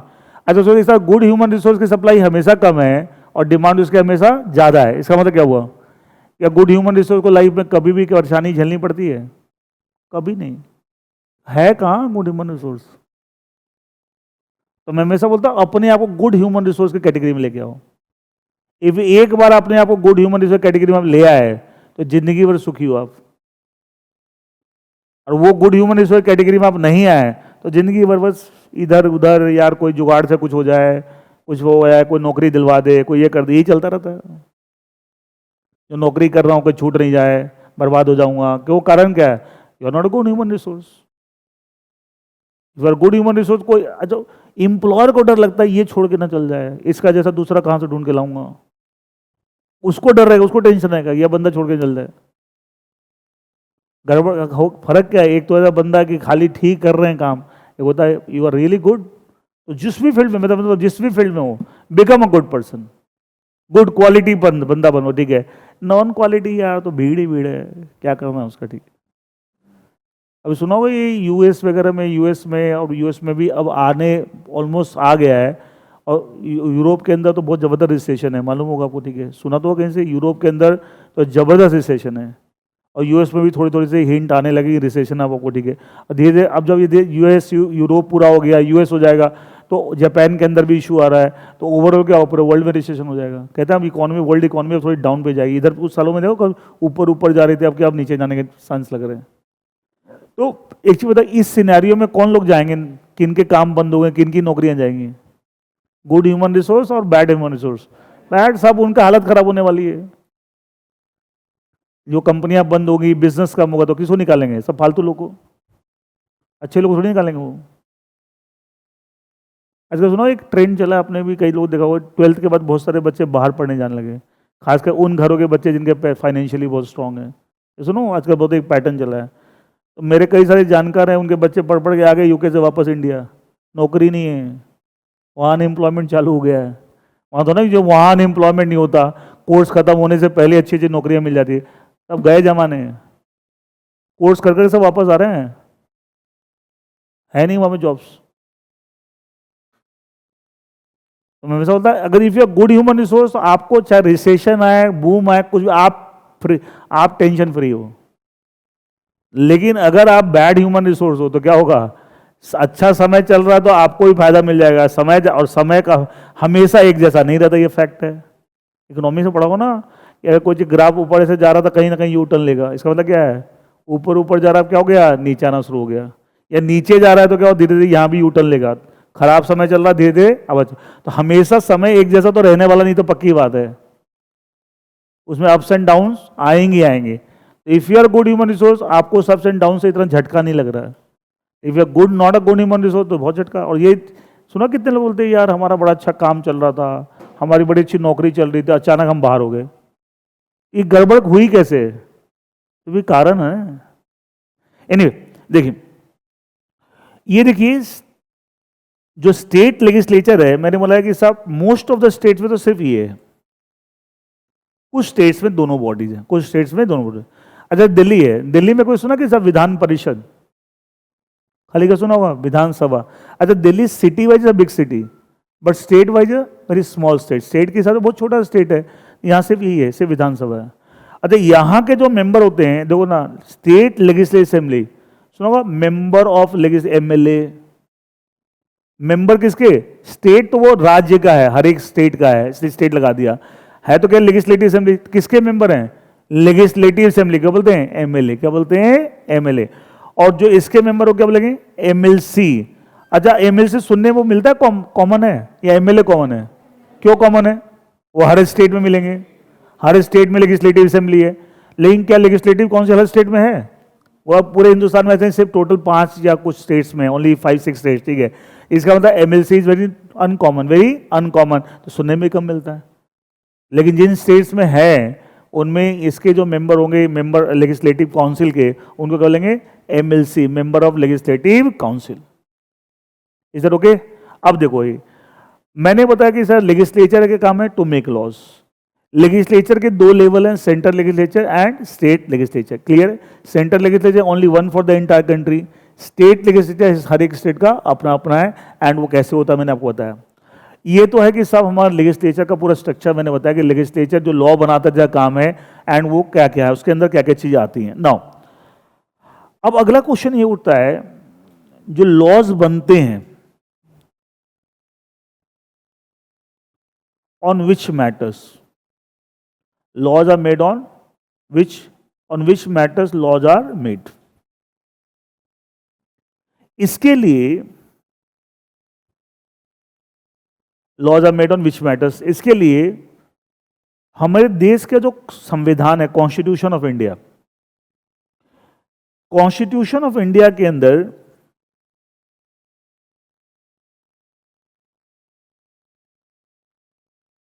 तीन लिस्ट दे रखी है। यूनियन लिस्ट सुना होगा सबने, state list and concurrent list.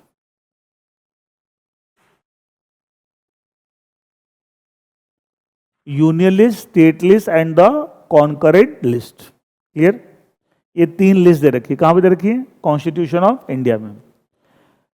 अच्छा, यूनियन लिस्ट के अंदर ऐसे 1 2 3 ऐसे करके लास्ट 97, इनको बोलते हैं एंट्री नंबर, सीरियल नंबर है, इनको ऐसे टेक्निकली बोलते हैं एंट्री नंबर। तो हाउ मेनी एंट्रीज आते हैं यूनियन लिस्ट?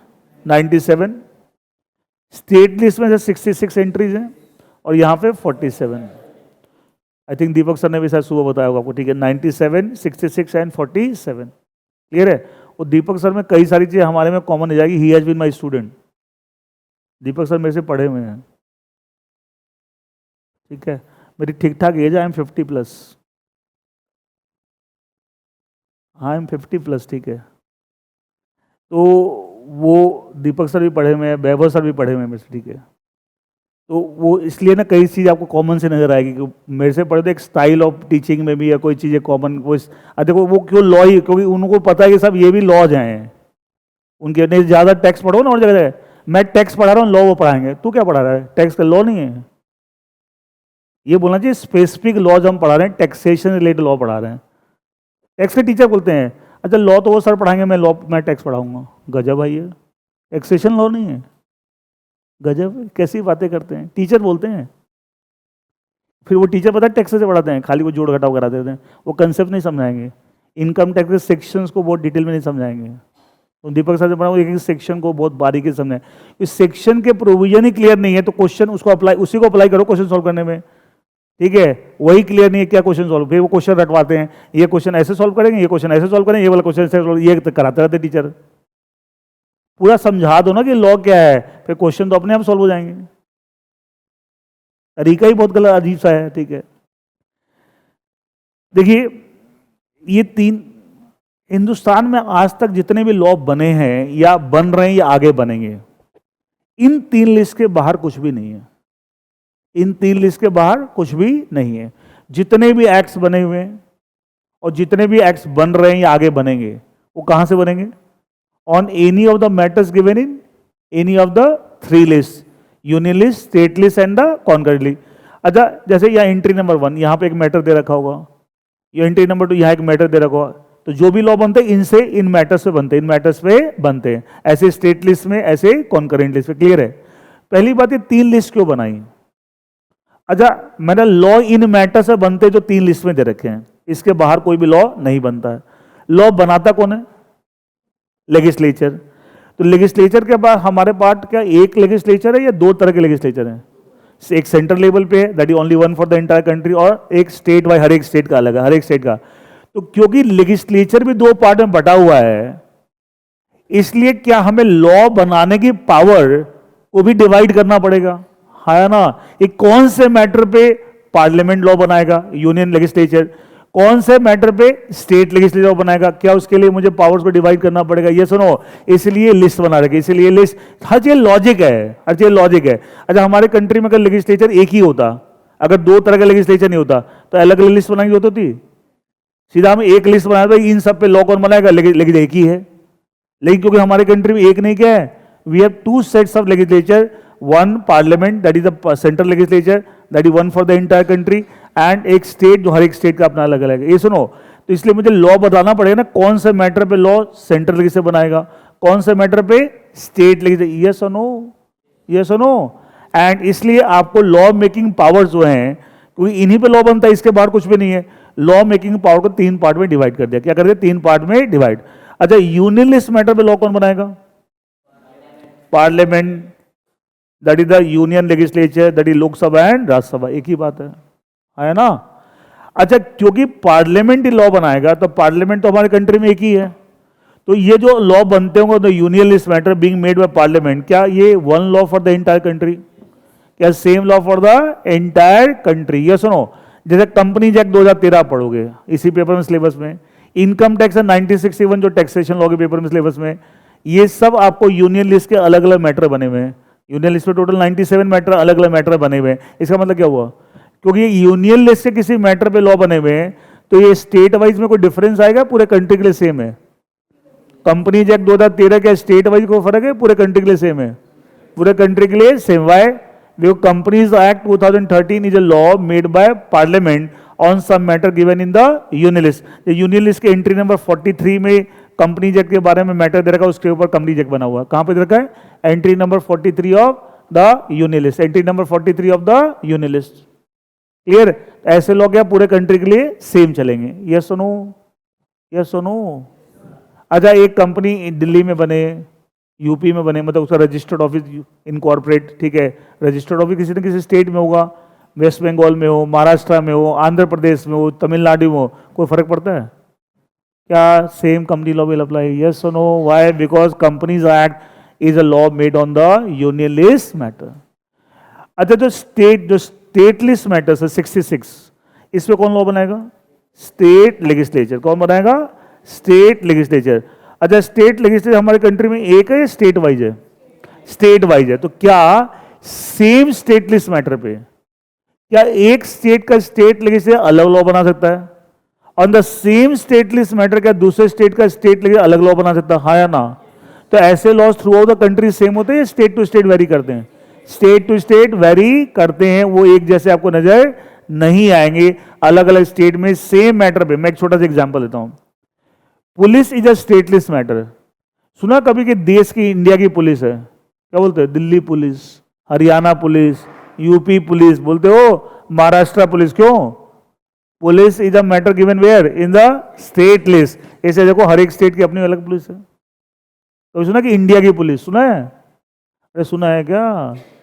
अच्छा, डिफेंस, अगर हम आर्मी की बात करें, army, air force, naval, navy office, ठीक है, ये एक्चुअली क्या स्टेट वाइज या कंट्री की है? कंट्री की है। वो यूनियन लिस्ट में दे रखा है। कहां दे रखा है? यूनियन लिस्ट में दे रखा है। समझ आ रहा है ऐसा क्यों है, क्या कंसेप्ट? ठीक है, तो इसका मतलब क्या हुआ? जो स्टेट लिस्ट में, और भी बहुत सारे एग्जाम्पल देता हूं। एक एग्जाम, बहुत कॉमन एग्जाम्पल, कई बार सुना होगा, लोग दिल्ली में गाड़ी खरीद रहे हैं। अच्छा, जो गाड़ी खरीदते हैं तो एक सुना होगा, एक सरकार को रोड टैक्स आता है, जो आपको परचेज करते समय कार डीलर को पे करना पड़ता है, कार डीलर आगे जमा कराता है सरकार को। अच्छा, road tax actually is a matter given in the state list. कहां दे रखा है? स्टेट लिस्ट में। इस रोड टैक्स से रिलेटेड लॉज पूरे कंट्री में एक जैसे हैं, स्टेट वाइज वेरी करते हैं? स्टेट वाइज वेरी करते हैं, हर एक स्टेट में अलग अलग लॉज बने हुए, इनमें अलग अलग अमाउंट और रोड टैक्स है। दिल्ली के कंपैरिजन में हरियाणा के जो रोड टैक्स का जो लॉ है उसमें रोड टैक्स कम है, और दिल्ली के जो लॉ हैं in the road tax related उसमें ज़्यादा है। तो कितनी बार तूने सुना देखा होगा, लोग गाड़ी दिल्ली में खरीद रहे हैं लेकिन गाड़ी का नंबर हरियाणा का लेते हैं, गाड़ी का नंबर हरियाणा। अच्छा, उससे क्या रोड टैक्स कम हो जाएगा? हाँ ना, जो नंबर जिस स्टेट का लोगों उसी स्टेट के गवर्नमेंट को क्या जाएगा? Road tax. इसका रोड टैक्स और उनका जो लॉ है हरियाणा का रोड टैक्स रिलेटेड और दिल्ली का जो रोड टैक्स रिलेटेड लॉ है, दोनों में फर्क है। यहाँ पे टैक्स ज़्यादा है, वहाँ पे कम है। तो एक्चुअली जब वहाँ का आप नंबर लोगे, हरियाणा नंबर से HR नंबर लेते हो डाल, तो उस केस में रोड टैक्स हो जाएगा, दिल्ली की गवर्नमेंट को जाएगा, स्टेट हरियाणा गवर्नमेंट को, और वहाँ के लॉ के हिसाब से कम है इन दिल्ली के कंपेरिजन में। तो क्या ओवरऑल गाड़ी की कीमत कम हो जाती है? तो आप रोड टैक्स मिला के पे कर रहे हैं तो कार डील है, तो लोग बोलते हैं गाड़ी सस्ती पड़ गई। तो गाड़ी के प्राइस कम नहीं हुआ है, गाड़ी का प्राइस कम नहीं, प्राइस तो वही है, ये रोड टैक्स का एलिमेंट कम हो गया, उसकी वजह से आपको सस्ती लग रही है। गाड़ी तो कार डीलर उतने ही पैसे चार्ज कर रहा है। अच्छा, वो अगर आपसे ज्यादा टैक्स कलेक्ट करता है, अगर आप दिल्ली का नंबर लेते हैं तो ज्यादा जमा करता, और कम ले रहा है तो हरियाणा गवर्नमेंट को कम जमा कर रहा है। ये सुनो, उसकी जेब में तो उतने ही पैसे जा रहे हैं। हाँ, आपको लग रहा है मुझे गाड़ी सस्ती पड़ गई, तो ये चक्कर कहां से आ रहा है? स्टेट लिस्ट मैटर की वजह से आ रहा है। ये सुनो, बिकॉज रोड टैक्स का है स्टेट। अब इसे समझो क्या होता है, प्रैक्टिकली लोग करते हैं हाँ ये कर ले तो फायदा हो जाएगा, बट उसको ऐसा क्यों फायदा हो रहा है, चुप हो जाते हैं। समझना भी पड़ेगा ना। देखो क्या होता है, वो एक आम आदमी है ना, एक आम आदमी और प्रोफेशनल में एक बेसिक सा डिफरेंस होता है। If you are doing some professional course, you got some professional degree. एक आम आदमी ना हर चीज के रीजंस नहीं समझता है, वो प्रोसेस रट लेता है, ये ऐसे होता है, ये ऐसे होता है, उससे होता है ऐसे क्यों होता है, चुप। क्या प्रोफेशनल को रीजंस पता होना चाहिए? हाँ या ना? अगर आप प्रोफेशनल डिग्री लेने के बाद भी आपको रीजन नहीं पता, तो आप डिफरेंशिएट ही नहीं कर सकते between common man and professional. और कितने लोगों ने देखो प्रोफेशनल बन जाए, वही बात समझ तो है नहीं, डिग्री तो ले ली, तो वो बात बराबर ही है, घूम फिर के आप वहीं के वहीं खड़े हैं। यही तो हर बात की आपको टेक्निकलिटीज पता है, ऐसा क्यों हो रहा है, ये डिफरेंस क्यों हो रहा है। अच्छा सुना कभी बजट के अंदर गोल्ड के ऊपर इंपोर्ट ड्यूटी कम कर दो, सुना तो होगा, बजट सुना है? बजट के में अभी आया था, जो बजट अभी आया था उसमें आया था गोल्ड के ऊपर इंपोर्ट ड्यूटी कम कर दी। इंपोर्ट ड्यूटी पहले 15% थी, सीधे 6% कर दी, बहुत मेजर कम कर दिया, 9% कम कर, 15 में से 9% कम कर देना और सीधे 60% कम कर दिया, सिर्फ 40% रखी। अच्छा इस वक्त गोल्ड, अच्छा इसका तक गोल्ड सही बात है इंटरनेशनल मार्केट में सस्ता हुआ है क्या? वो तो सेम ही रेट है, लेकिन इंडिया में क्यों सस्ता लगने लगा बजट के बाद? भाई पहले इंपोर्ट ड्यूटी 15% जुड़ के उसके और मार्केट में माल बिकता था, अब क्या जुड़ा है 6%। तो यहाँ तो एक्चुअली गोल्ड थोड़ी सस्ता हुआ है, वो तो इंपोर्ट ड्यूटी की कम हो जाने की वजह से हमें क्या मिल रहा है, सस्ता मिल रहा है। इंटरनेशनल मार्केट गोल्ड थोड़ी सस्ता हुआ है। अभी समझना पड़ता है टेक्निकली क्या कहना चाह रहा है, क्या मतलब है ये गोल्ड सस्ता हो गया, मैक्सिमम गोल्ड सस्ता हो गया, गोल्ड थोड़ी सस्ता हुआ है। गोल्ड के तो रेट इंटरनेशनल मार्केट आज भी वही है। हमारे कंट्री में जब इतना 15% अब इंपोर्ट, कोई बाहर से इंपोर्टर ला रहा है, 15% इंपोर्ट ड्यूटी देके सरकार को, तो क्या वो बेचेगा भी ज्यादा में? लेकिन अब उसकी इंपोर्ट ड्यूटी लगी कितनी रही है, 6%, तो क्या होगा, वो सस्ते में बेच रहा है। एक्चुअली गोल्ड के प्राइस थोड़ी कम हुए हैं, हमारे ऊपर उसका इफेक्ट ही आ गया। तो हर चीज को बारीकी से समझ, ये तो प्रोफेशनल एक आम आदमी में फर्क होता है। अब आम आदमी जैसे सोचता है वैसे प्रोफेशनल, फर्क क्या हुआ फिर प्रोफेशनल कोर्स करने का। Is it okay with everyone? Concurrent list matter में जो 47 मैटर्स हैं, 47 एंट्रीज हैं, इस पे लॉ कौन बनाता है? दोनों बना सकते हैं, central legislature as well as the state. अच्छा एक और बात, कई बच्चों को सवाल होता है सर किसी कॉन्करेंट लिस्ट मैटर पे सेंट्रल लेजिस्लेचर ने भी कोई लॉ बना दिया तो स्टेट लेजिस्लेचर ने भी बना दिया, दोनों में कॉन्ट्रडिक्शन हो जाए तो क्या होगा? तो ये भी कॉन्स्टिट्यूशन में लिखा हुआ है, the law made by the parliament will prevail over the law made by the state. अब प्रैक्टिकल एक चीज बताओ, अगर किसी कॉन्करेंट लिस्ट मैटर पे ऑलरेडी पार्लियामेंट ने कोई लॉ बना दिया है तो क्या किसी स्टेट की स्टेट लेजिस्लेचर बनाएगी? वो वैसे ही नहीं बनाती। क्यों नहीं बनाती? उनको पता है कि साहब सेम अगर बनाना है तो फायदा क्या हो, तो ऑलरेडी पार्लियामेंट बना रखा है। डिफरेंट बनाएंगे फायदा नहीं है, क्यों?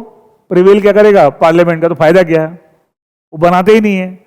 हाँ ये जरूर हो सकता है कि किसी स्टेट कॉन्करेंट लिस्ट मैटर पे किसी स्टेट के स्टेट लेजिस्लेचर ने पहले से लॉ बना रखा है, अब बाद में पार्लियामेंट बना दे, ये हो सकता है। तो दोनों में क्लैश हुआ तो क्या होगा? पार्लियामेंट का जो लॉ है वो प्रिवेल करेगा, ये भी कॉन्स्टिट्यूशन में लिखा हुआ है हिसाब। तो ये तो हो सकता है, लेकिन ऑलरेडी पार्लियामेंट ने बना रखा, बाद में स्टेट बनाता ही नहीं है, क्योंकि उसको लगता है फायदा क्या है, सेम बनाना है तो वैसे ही चल रहा है। डिफरेंट बना के फायदा नहीं है, प्रिवेल वो करेगा, हमारा चलेगा ही नहीं। आप बताइए क्या लॉ मेकिंग पावर इंडिया में, लॉ जितने भी मैटर बनते हैं union list, state list, concurrent matter, क्या वो लॉ मेकिंग पावर का एक पर्टिकुलर अथॉरिटी के पास सारी पावर है? डिस्ट्रीब्यूशन है, डिस्ट्रीब्यूशन है between the centre legislature and the state. And the union list matter में लॉ कौन बनाएगा? पार्लियामेंट। यूनियन लेजिस्लेचर, स्टेट पे स्टेट लेजिस्लेचर। इसलिए जो पार्लियामेंट लॉ बनाता है वो that is same for the entire country, लेकिन स्टेट लेजिस्लेचर लॉ बनता है वो स्टेट टू स्टेट, इतने सारे हर एक स्टेट के अपने अपने लेजिस्लेचर हैं, ऐसे law state to state vary करते हैं। और कॉन्करेंट लिस्ट पे दोनों बना सकते हैं। अगर दोनों ने बना दिया, क्लैश हुआ, law made by the parliament will prevail over the law made by the state legislature. अब बताओ, जितने भी लॉ आज तक बने हैं, बन रहे हैं, आगे बनेंगे, उन सबका सोर्स क्या है? 3 लिस्ट। हाँ है ना, ये 3 लिस्ट है ना, इसके बाद कुछ है? और बना कौन रहा है इन पे? लेजिस्लेचर। लेजिस्लेचर में भी यूनियन लिस्ट में कौन? Central legislature. इसलिए पहले लेजिस्लेचर की पार्टीशन ठीक है, स्टेट लिस्ट में स्टेट लेजिस्लेचर, कॉन्करेंट पे दोनों बना सकते हैं। ये सुनो, अब जो ये तीनों लिस्ट दिए कहां रखी है जिन पे लॉ बनते हैं? कॉन्स्टिट्यूशन। तो कैसे? तो constitution is the mother of all laws. अच्छा, एक्चुअली मदर का मतलब क्या होता है? अगर तुम सिंबॉलिक समझो, एक बच्चे का जन्म होता है तो बोलते हैं माँ, अच्छा माँ को बोलते हैं जननी भी बोलते हैं, सुनो हिंदी में पढ़ा पर्यायवाची शब्द, इंग्लिश में सिनोनिम्स। तो जननी का मतलब क्या होता है? जन्म देने वाली। ये सुनो, तो माँ को जननी भी बोलते हैं ना, जननी, ठीक है। भाई बच्चे का जन्म माँ से हो रहा है, तो वैसे जितने भी लॉज हैं उसका सोर्स क्या है? कॉन्स्टिट्यूशन की 3 लिस्ट, और सारी की सारी चीजें कहां तरी? कॉन्स्टिट्यूशन में। इसका जितने भी लॉज बनते हैं उसका जननी, who is the mother of all laws? Constitution. Constitution में जो दे रखा है उसी पे, इसके अलावा तो कोई लॉ बन ही नहीं सकता। यस और नो? यस और नो? इसलिए बोलते हैं constitution is the mother of all laws. Constitution is the mother of all laws. ये क्यों बोलते हैं? रीजन समझना पड़ता है, हम ऐसा क्यों बोलते हैं constitution is the mother of all laws. ये सारे लॉज का जन्म क्या इन तीनों लिस्ट में किसी मैटर से रिलेटेड है? वो सारी लिस्ट कहां दे रखी है? कॉन्स्टिट्यूशन में। इसे बोलते हैं constitution is the mother of all laws. अच्छा एक चीज बताइए, आइडियली स्पीकिंग कोई भी एक्ट लेजिस्लेचर ने बनाया, चाहे सेंट्रल ने चाहे स्टेट लेजिस्लेचर ने, ठीक है, क्या उस एक्ट के प्रोविजन कॉन्स्टिट्यूशन के प्रोविजन से क्लैश होने चाहिए? आइडियली स्पीकिंग कॉन्स्टिट्यूशन के अंदर भी तो आर्टिकल्स हैं, सुनोगा fundamental rights and all that, बहुत सारी चीजें कॉन्स्टिट्यूशन में दे रखी है। कॉन्स्टिट्यूशन में खाली 3 लिस्ट थोड़ी, इसके अलावा ये तो 3 लिस्ट, तो इसके अलावा बहुत सारी कॉन्स्टिट्यूशन में चीजें दे रखी है। तो कॉन्स्टिट्यूशन के किसी प्रोविजन और किसी एक्ट के प्रोविजन में कॉन्ट्रडिक्शन होनी चाहिए? अरे पूछ रहा हूं यार, वो मदर है ना, उससे कैसे कौन? तो आइडियली तो कोई कॉन्स्टिट्यूशन होना ही नहीं चाहिए, लेकिन अगर कभी कोई कॉन्ट्रडिक्शन हो गया बाय मिस्टेक, ऐसा कोई एक्ट बन गया बाय लेजिस्लेचर जिसमें कुछ ऐसी बातें लिखी हो जो कॉन्स्टिट्यूशन के खिलाफ हैं, कॉन्स्टिट्यूशन से कॉन्ट्रडिक्ट कर रही है, तो क्या होगा? किसकी इंपॉर्टेंस ज्यादा होगी? कॉन्स्टिट्यूशन की इंपॉर्टेंस ज्यादा होगी। Why? Because it's a mother of all laws. सारे लॉज का ओरिजिन यहां से निकला है ना, तो इसको हम कैसे, इसकी इंपॉर्टेंस को कैसे कम कर सकते हैं? इसे कभी भी किसी भी एक्ट के प्रोविजन और कॉन्स्टिट्यूशन के प्रोविजन में कॉन्ट्रडिक्शन हो जाए तो हमेशा प्रिवेल क्या करेगा? आइडियली तो होना ही नहीं चाहिए, बट कभी ऐसा होता है। बहुत बार सुप्रीम कोर्ट में कई सब एडवोकेट पता क्या करते हैं, किसी एक्ट से रिलेटेड कोई केस चल रहा है, बीच में कॉन्स्टिट्यूशन घुसेड़ देते हैं, ठीक है, और कॉन्स्टिट्यूशन का कोई ऐसा पॉइंट निकाल के लाते हैं, जी इस एक्ट में ये जो लिखा हुआ ये कॉन्स्टिट्यूशन के इस आर्टिकल के अगेंस्ट है। कॉन्स्टिट्यूशन में सेक्शन नंबर नहीं है, आर्टिकल्स हैं, आर्टिकल नंबर 1 2 3 4, ठीक है, इसके अगेंस्ट है। और अगर सुप्रीम कोर्ट के जज भी कन्विंस हो जाते हैं तो पूरा का पूरा एक्ट को स्ट्राइक डाउन करते हैं, पूरा एक्ट ही गलत है, अगेंस्ट द कॉन्स्टिट्यूशन है, मतलब पूरा का पूरा केस ही घुमा देते हैं वो। मतलब जिस एक्ट से रिलेटेड उस पर बात नहीं कर रहा, वो बीच में कॉन्स्टिट्यूशन की कोई बात ले आएगा। ये जो कॉन्स्टिट्यूशन का ये वाला प्रोविजन है, ये आर्टिकल नंबर, उसके साथ ये एक्ट कॉन्ट्राडिक्ट कर रहा है, that's why this act is unconstitutional, ये कॉन्स्टिट्यूशन के खिलाफ है। अगर सुप्रीम कोर्ट भी कन्विंस हो गया, पर ऐसा वो पूरा एक्ट ही वो स्ट्राइक डाउन कर देते हैं, मतलब लेजिस्लेचर ने बनाया बट उसको पूरा कैंसिल कर देते हैं, इस एक्ट ही गलत बना हुआ है। देख रहे हो कॉन्स्टिट्यूशन कितनी इंपॉर्टेंस है, कितनी इंपॉर्टेंस है, and because the mother of all laws, because the mother of all laws. अब लास्ट एक बात खाली मैं बोलूंगा, जस्ट 1 मिनट और आपको। देखिए कई बार दिमाग में एक सवाल आ सकता है कि सब ये जो लिस्ट रखी है 97 मैटर्स, यहाँ पे एंट्री, यहाँ 66, यहाँ 47, तो ये चीजें तो कब की लिखी गई थी, आज थोड़ी कॉन्स्टिट्यूशन बना है। तो कभी ऐसा समाज में ऐसा कोई चेंज आए और किसी ऐसे मैटर पे लॉ बनाने की जरूरत पड़ जाए जो मैटर इन तीनों लिस्ट में कहीं नहीं दे रखा, हो सकता है। ये सुनो, अच्छा ये लॉज हम बोलते हैं, लॉज किसके लिए बनते हैं? सोसाइटी के लिए। सोसाइटी स्टैटिक है, डायनेमिक है? डायनेमिक तो इट कीप्स ऑन चेंजिंग, समाज में बदलाव तो होते रहते हैं। ये सुनो, अब इसके लिए भी पहले ही लॉ कॉन्स्टिट्यूशन बनाने वालों ने सोच रखा था। उन्होंने क्या किया, यूनियन लिस्ट के अंदर जो 97 एंट्री हैं उसमें पहले जो 96 हैं, पहले 96 उनमें हर एक के आगे कोई ना कोई मैटर लिखा हुआ है, और जो 97th एंट्री है खाली नंबर है, ये ब्लैंक है, कुछ लिखा हुआ नहीं इसके आगे। इसका मतलब जानबूझ के किया गया है, ऐसा नहीं कि बाय मिस्टेक हो गया, इट इज इंटेंशनली। इसका मतलब क्या है, if any matter is not covered under any of the 96 entries of union list, under any of the 66 entries of state list, under any of the 47 entries of the concurrent list, it will deemed to have been covered under the 97th entry of the union list। मान लिया जाए कहां covered है, कहां मान लिखा, यहां लिखेंगे नहीं उसको, मान लिया जाएगा। इसका मतलब क्या हुआ, क्या ऐसे मैटर सारे कहां कवर हो जाते हैं, 97th एंट्री ऑफ द, और उस पर आप जब ऐसी एंट्री जो है, इसको क्या ऐसी एंट्री सिर्फ यूनियन लिस्ट में, ना स्टेट लिस्ट में ना कॉन्करेंट लिस्ट में, तो इफेक्टिवली क्योंकि यूनियन लिस्ट में ऐसी एंट्री है तो ऐसे मैटर पे जो कहीं भी स्पेसिफिकली कवर्ड नहीं है, only who can make the law, parliament, only who can make the law, parliament. अच्छा, इसको एंट्री को 97th एंट्री को क्या रेजिडोरी एंट्री बोल सकता हूँ, बचे कुचे, कोई भी अगर कोई भी केस मैटर जिसमें लॉ बनाने की जरूरत पड़े, वो रेजिडोरी केसेस सारे कहाँ कवर होंगे, 97th एंट्री। हम लिखते नहीं यहाँ पे, मान लिया जाता है। इसका मतलब क्या हुआ, ये जानबूझ के बनाया गया ऐसा। देखो लॉ बनाने वाले कितने स्मार्ट है भैया, उनकी ऐसी सिचुएशन आ जाएगी तो पहले ही 97th एंट्री ब्लैंक छोड़ रखा है, इट में रेजिडोरी एंट्री है, इट डीम की हिसाब इसमें कवर्ड है, और उसके बाद लॉ कौन बनाएगा, पार्लियामेंट। कौन बनाएगा, पार्लियामेंट। तो आज मैंने ओवरऑल पूरा पेपर के बारे में डिस्कस कर दिया कि पूरा पेपर क्या है, what is all about structure, syllabus, paper structure कैसे होता है, 30 मार्क्स MCQ 70, एंड थोड़ा तो लॉ कौन बनाता है, फिर उसकी इम्प्लीमेंटेशन एग्जीक्यूटिव, और अगर कोई डिस्प्यूट होता है इम्प्लीमेंटेशन वगैरह में तो उसको जुडिशरी। अच्छा, जुडिशरी में सारे कोर्ट्स आते हैं, ये सुनो, all the courts, supreme court, high court, district court, they are all part of judiciary. उनको जुडिशियल बॉडी बोलते हैं, जुडिशियल बॉडी। और एग्जीक्यूटिव में क्या आता है, गवर्नमेंट का एग्जीक्यूटिव का पार्ट है ना, नहीं, जो एग्जीक्यूट इम्प्लीमेंट कौन करता है, एग्जीक्यूट गवर्नमेंट करती है, गवर्नमेंट डिपार्टमेंट करते हैं, गवर्नमेंट ऑफिसर्स करते हैं। ये सुनो, is a central government, state government, all government department, all government official, they are all part of executive, they are all part of executive, they are all part of executive. और judiciary में, courts में कौन आता है, judicial सारे courts आते हैं, सारे कोर्ट, चाहे district court, high court, supreme court, सारे क्या हैं, जुडिशियल। ऐसे इनको जुडिशियल बॉडी, कोर्ट्स को जुडिशियल बॉडी भी बोलते हैं। Is it okay? सो आज के लिए इतना। कल हम आपको पहला चैप्टर स्टार्ट करें, कौन सा, इंटरप्रिटेशन ऑफ स्टैट्यूट, कि लॉ कैसे इंटरप्रेट करते हैं, उसके क्या सिद्धांत है, ऑल दैट, ठीक है। एंड इससे रिलेटेड मटेरियल अगर आपको देख लेना, रिसेप्शन में आप पूछ लेना कि इस टाइप की आपको एक पतली सी बुकलेट, इसमें 2 ही चैप्टर अभी हमने दिए हैं, एक इंटरप्रिटेशन, एक जनरल क्लॉजेज एक्ट, ठीक है। बाकी और आगे हम मटेरियल देंगे, तो ये अगर है तो वहाँ से, नहीं तो सॉफ्ट कॉपी तो मैं ग्रुप में कल शेयर कर ही दूंगा, ठीक है। Thank you.